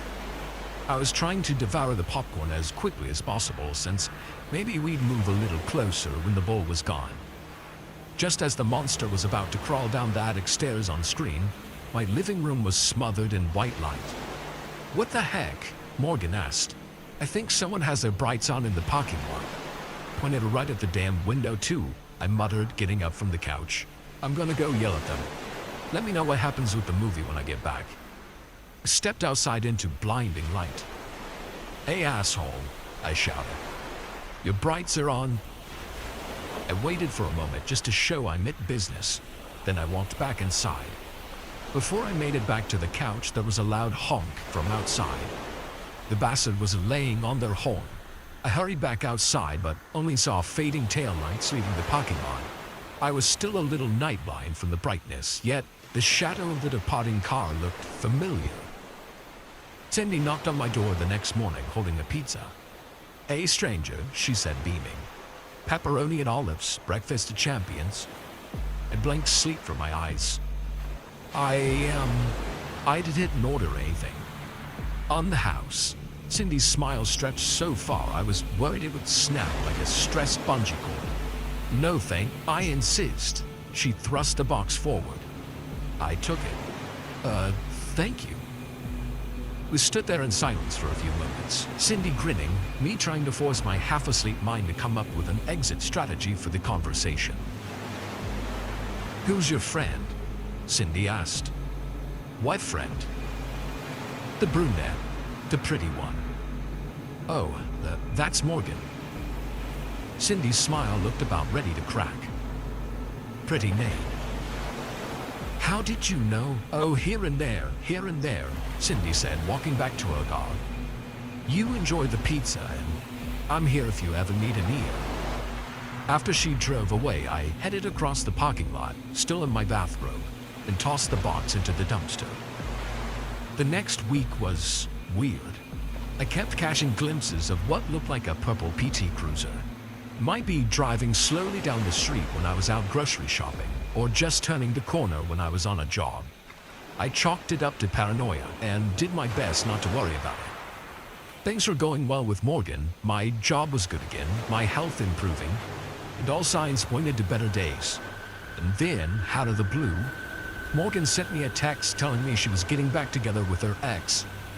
She told me she'd rather not see me and wouldn't pick up when I called her, answered her door when I knocked. It broke me more than I would have thought. The rejection sent me spiraling into bad habits, sleeping all day, eating junk, parking myself like a zombie in front of the computer. The only backslide I avoided was returning to ordering DoorDash, so it was a bit of a shock when Cindy came calling again a few days after Morgan dumped me. This time she was holding a bag full of Chinese takeout, my favorite comfort food. "Hey, stranger," Cindy said. "Hey." She lifted up the bag. "Now, I know you didn't order anything, but I had this hunch you might be in the need of a pick-me-up. Dumplings, General Tso's, egg roast, tempura, udon, all the works." I stood staring for a moment. It had been a crazy couple of weeks. Cindy still creeped me out, sure, but I thought of all those nights we sat on the porch, having a beer and counting stars. Some days, you just need a friend. "Would you like to come in?" I asked Cindy. "I think it's too much food for just me." She smiled. We went inside. It was a hell of a spread. We didn't talk for a while. We just ate. It was probably the best Chinese I'd ever eaten. After polishing off the last of the gyoza, I sat back and took a breath. "Good?" Cindy asked, blue eyes alive under the kitchen lights. "Amazing. You know I'm always here if you need an ear, right?" "Yeah, Cindy, I know. Thank you." She winked and popped the last bite of her egg roll into her mouth. "Have you been having a rough time? How's your little friend, the pretty one?" we're not really friends, I guess, anymore. And yeah, it's been rough. Cindy leaned forward. Yeah, you've had it hard, huh? Had your whole life upended? Your routine? Yes? You have no idea. Cindy hissed, smile still nailed to her face.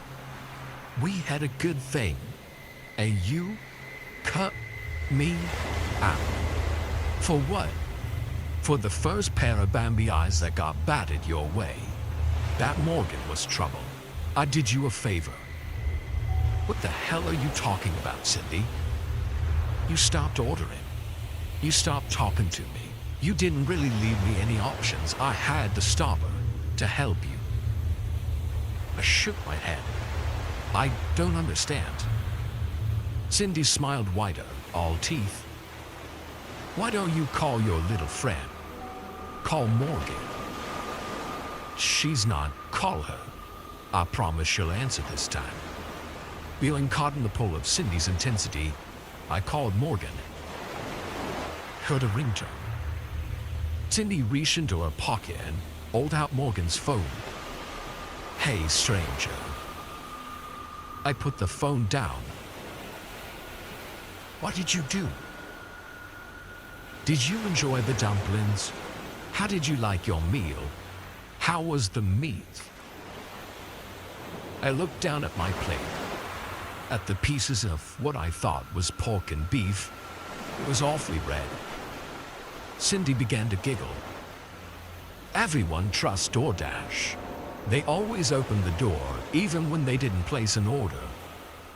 You didn't tell me what you thought of the food. Morgan seemed a little stringy to me, but I use a lot of salt. I figure she tasted okay, maybe a little gamey. But what do you think? Cindy laughed louder and louder, doubling over the table. I picked up an egg roll. There was a strand of black hair poking out of the wrapping. I took 2 steps from the table before I threw up. Cindy only cackled harder. She was still laughing when I ran outside, dialing 911. I'll come back, Dave, Cindy shouted after me. I'm always here if you need an ear, or a lung, or a tongue, or a heart. It's not easy building a YouTube empire, and it's even harder keeping the audience once you have it. I put in a lot of effort earning my 20,000 subscribers, so when I noticed traffic start to drop off, I knew it was time to try something new, something a little wilder. My comment section kept asking for challenge videos, so I decided to really dive in. Okay, my little dirtbags, you leave me no choice but to risk my life to bring you the best content you will find online. Grinning wide for the webcam and watching the view count climb higher and higher. Starting tonight, I will be filming a 24-hour DoorDash challenge. I'll be going undercover as a dasher, chronicling my experiences bringing food to all the freaks and fiends out there in our city. And here's the twist. I will take one souvenir from inside each house I visit. That's right, bitches. Your boy will be getting into the homes either by charm or getting past the alarm, baby. Remember that content is king and your boy has the crown. Johnny J out, motherfuckers. Happy dashing. I clicked off the webcam without even glancing at the chat. I knew they'd be going wild. This was going to be huge for the channel, maybe 50k subs by the end of the challenge. Signing up to deliver DoorDash was brain dead easy. I picked up my first order, fucking Subway, the heathens, around 10 p.m. Me pulling up in a fresh 2011 Ford Mustang, cherry red obviously, must have impressed the shit out of folks because it was hella simple to get invited into houses. Order number 1 was an elderly lady who tried to talk my ear off when I asked to use a restroom. I swiped an ashtray from her table. Old bird didn't need to be smoking anyway. Order number 2, Taco Bell and Domino's, was equally easy to get into the house. The guy who answered the door was stumbling drunk and invited me in to smoke a bowl before I could even ask. Obviously, I stole the bowl.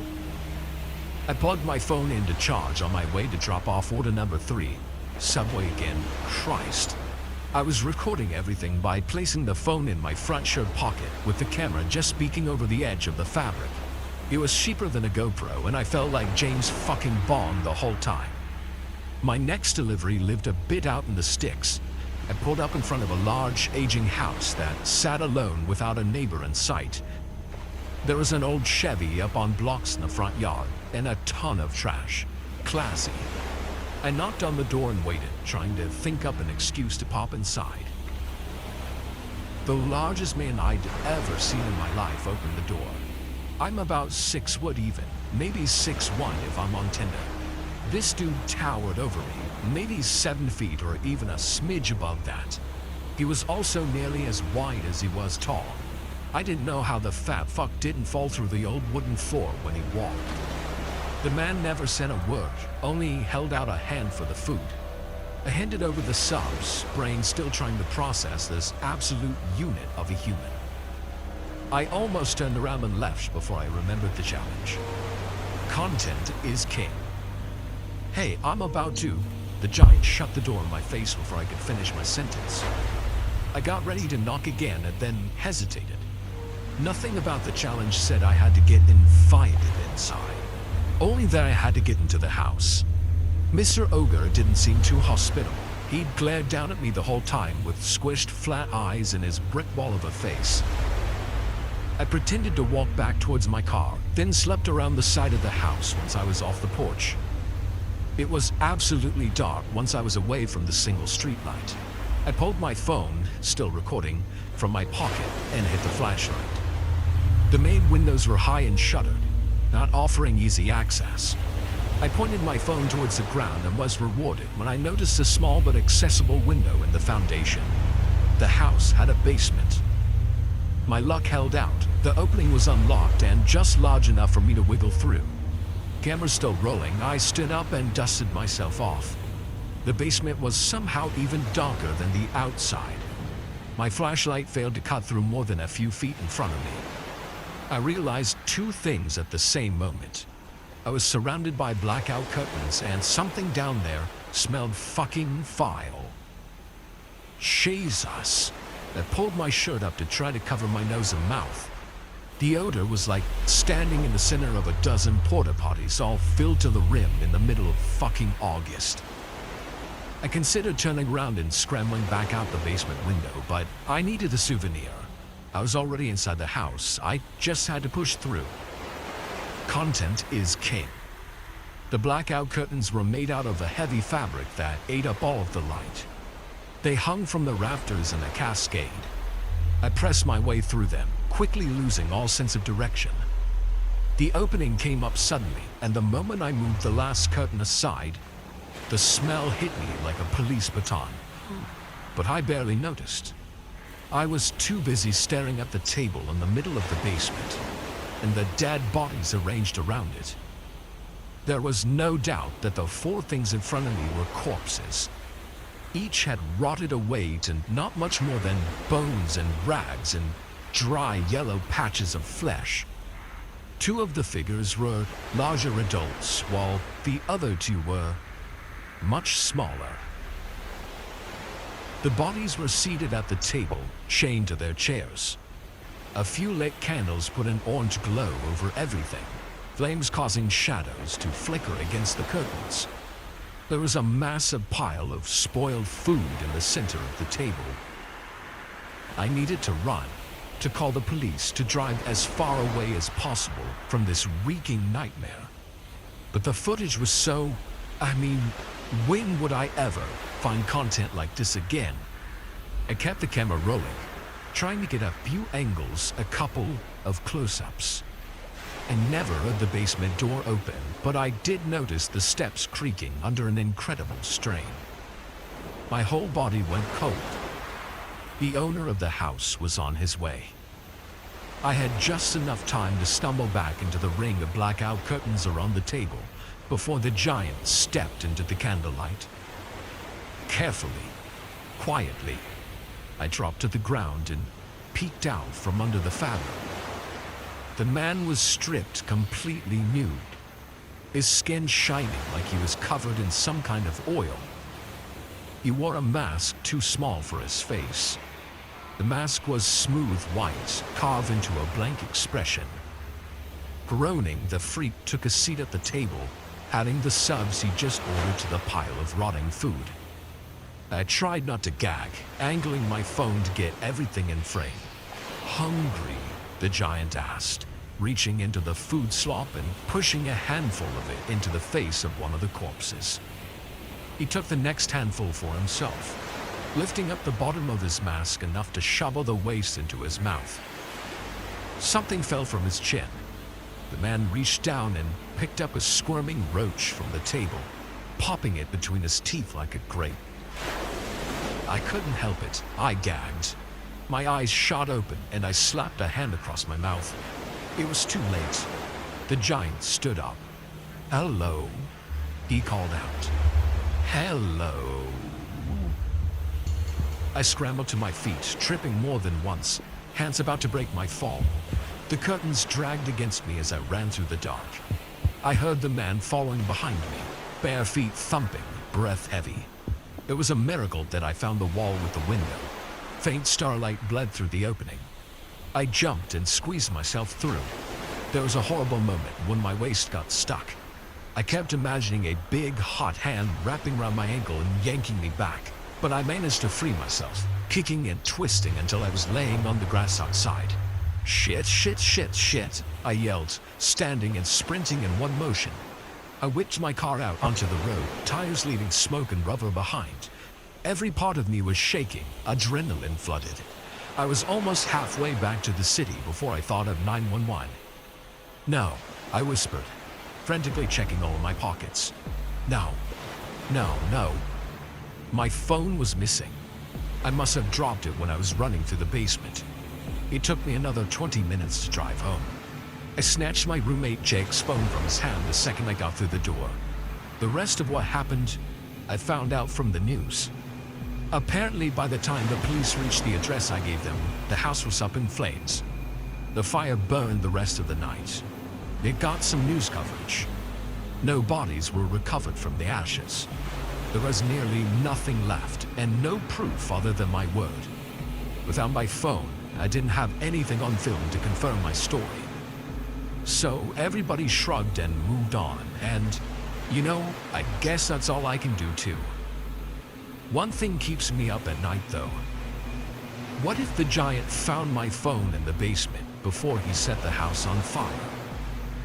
If he was able to guess the pin, everything about my life is on that phone. My name, my pictures, my GPS, my home address.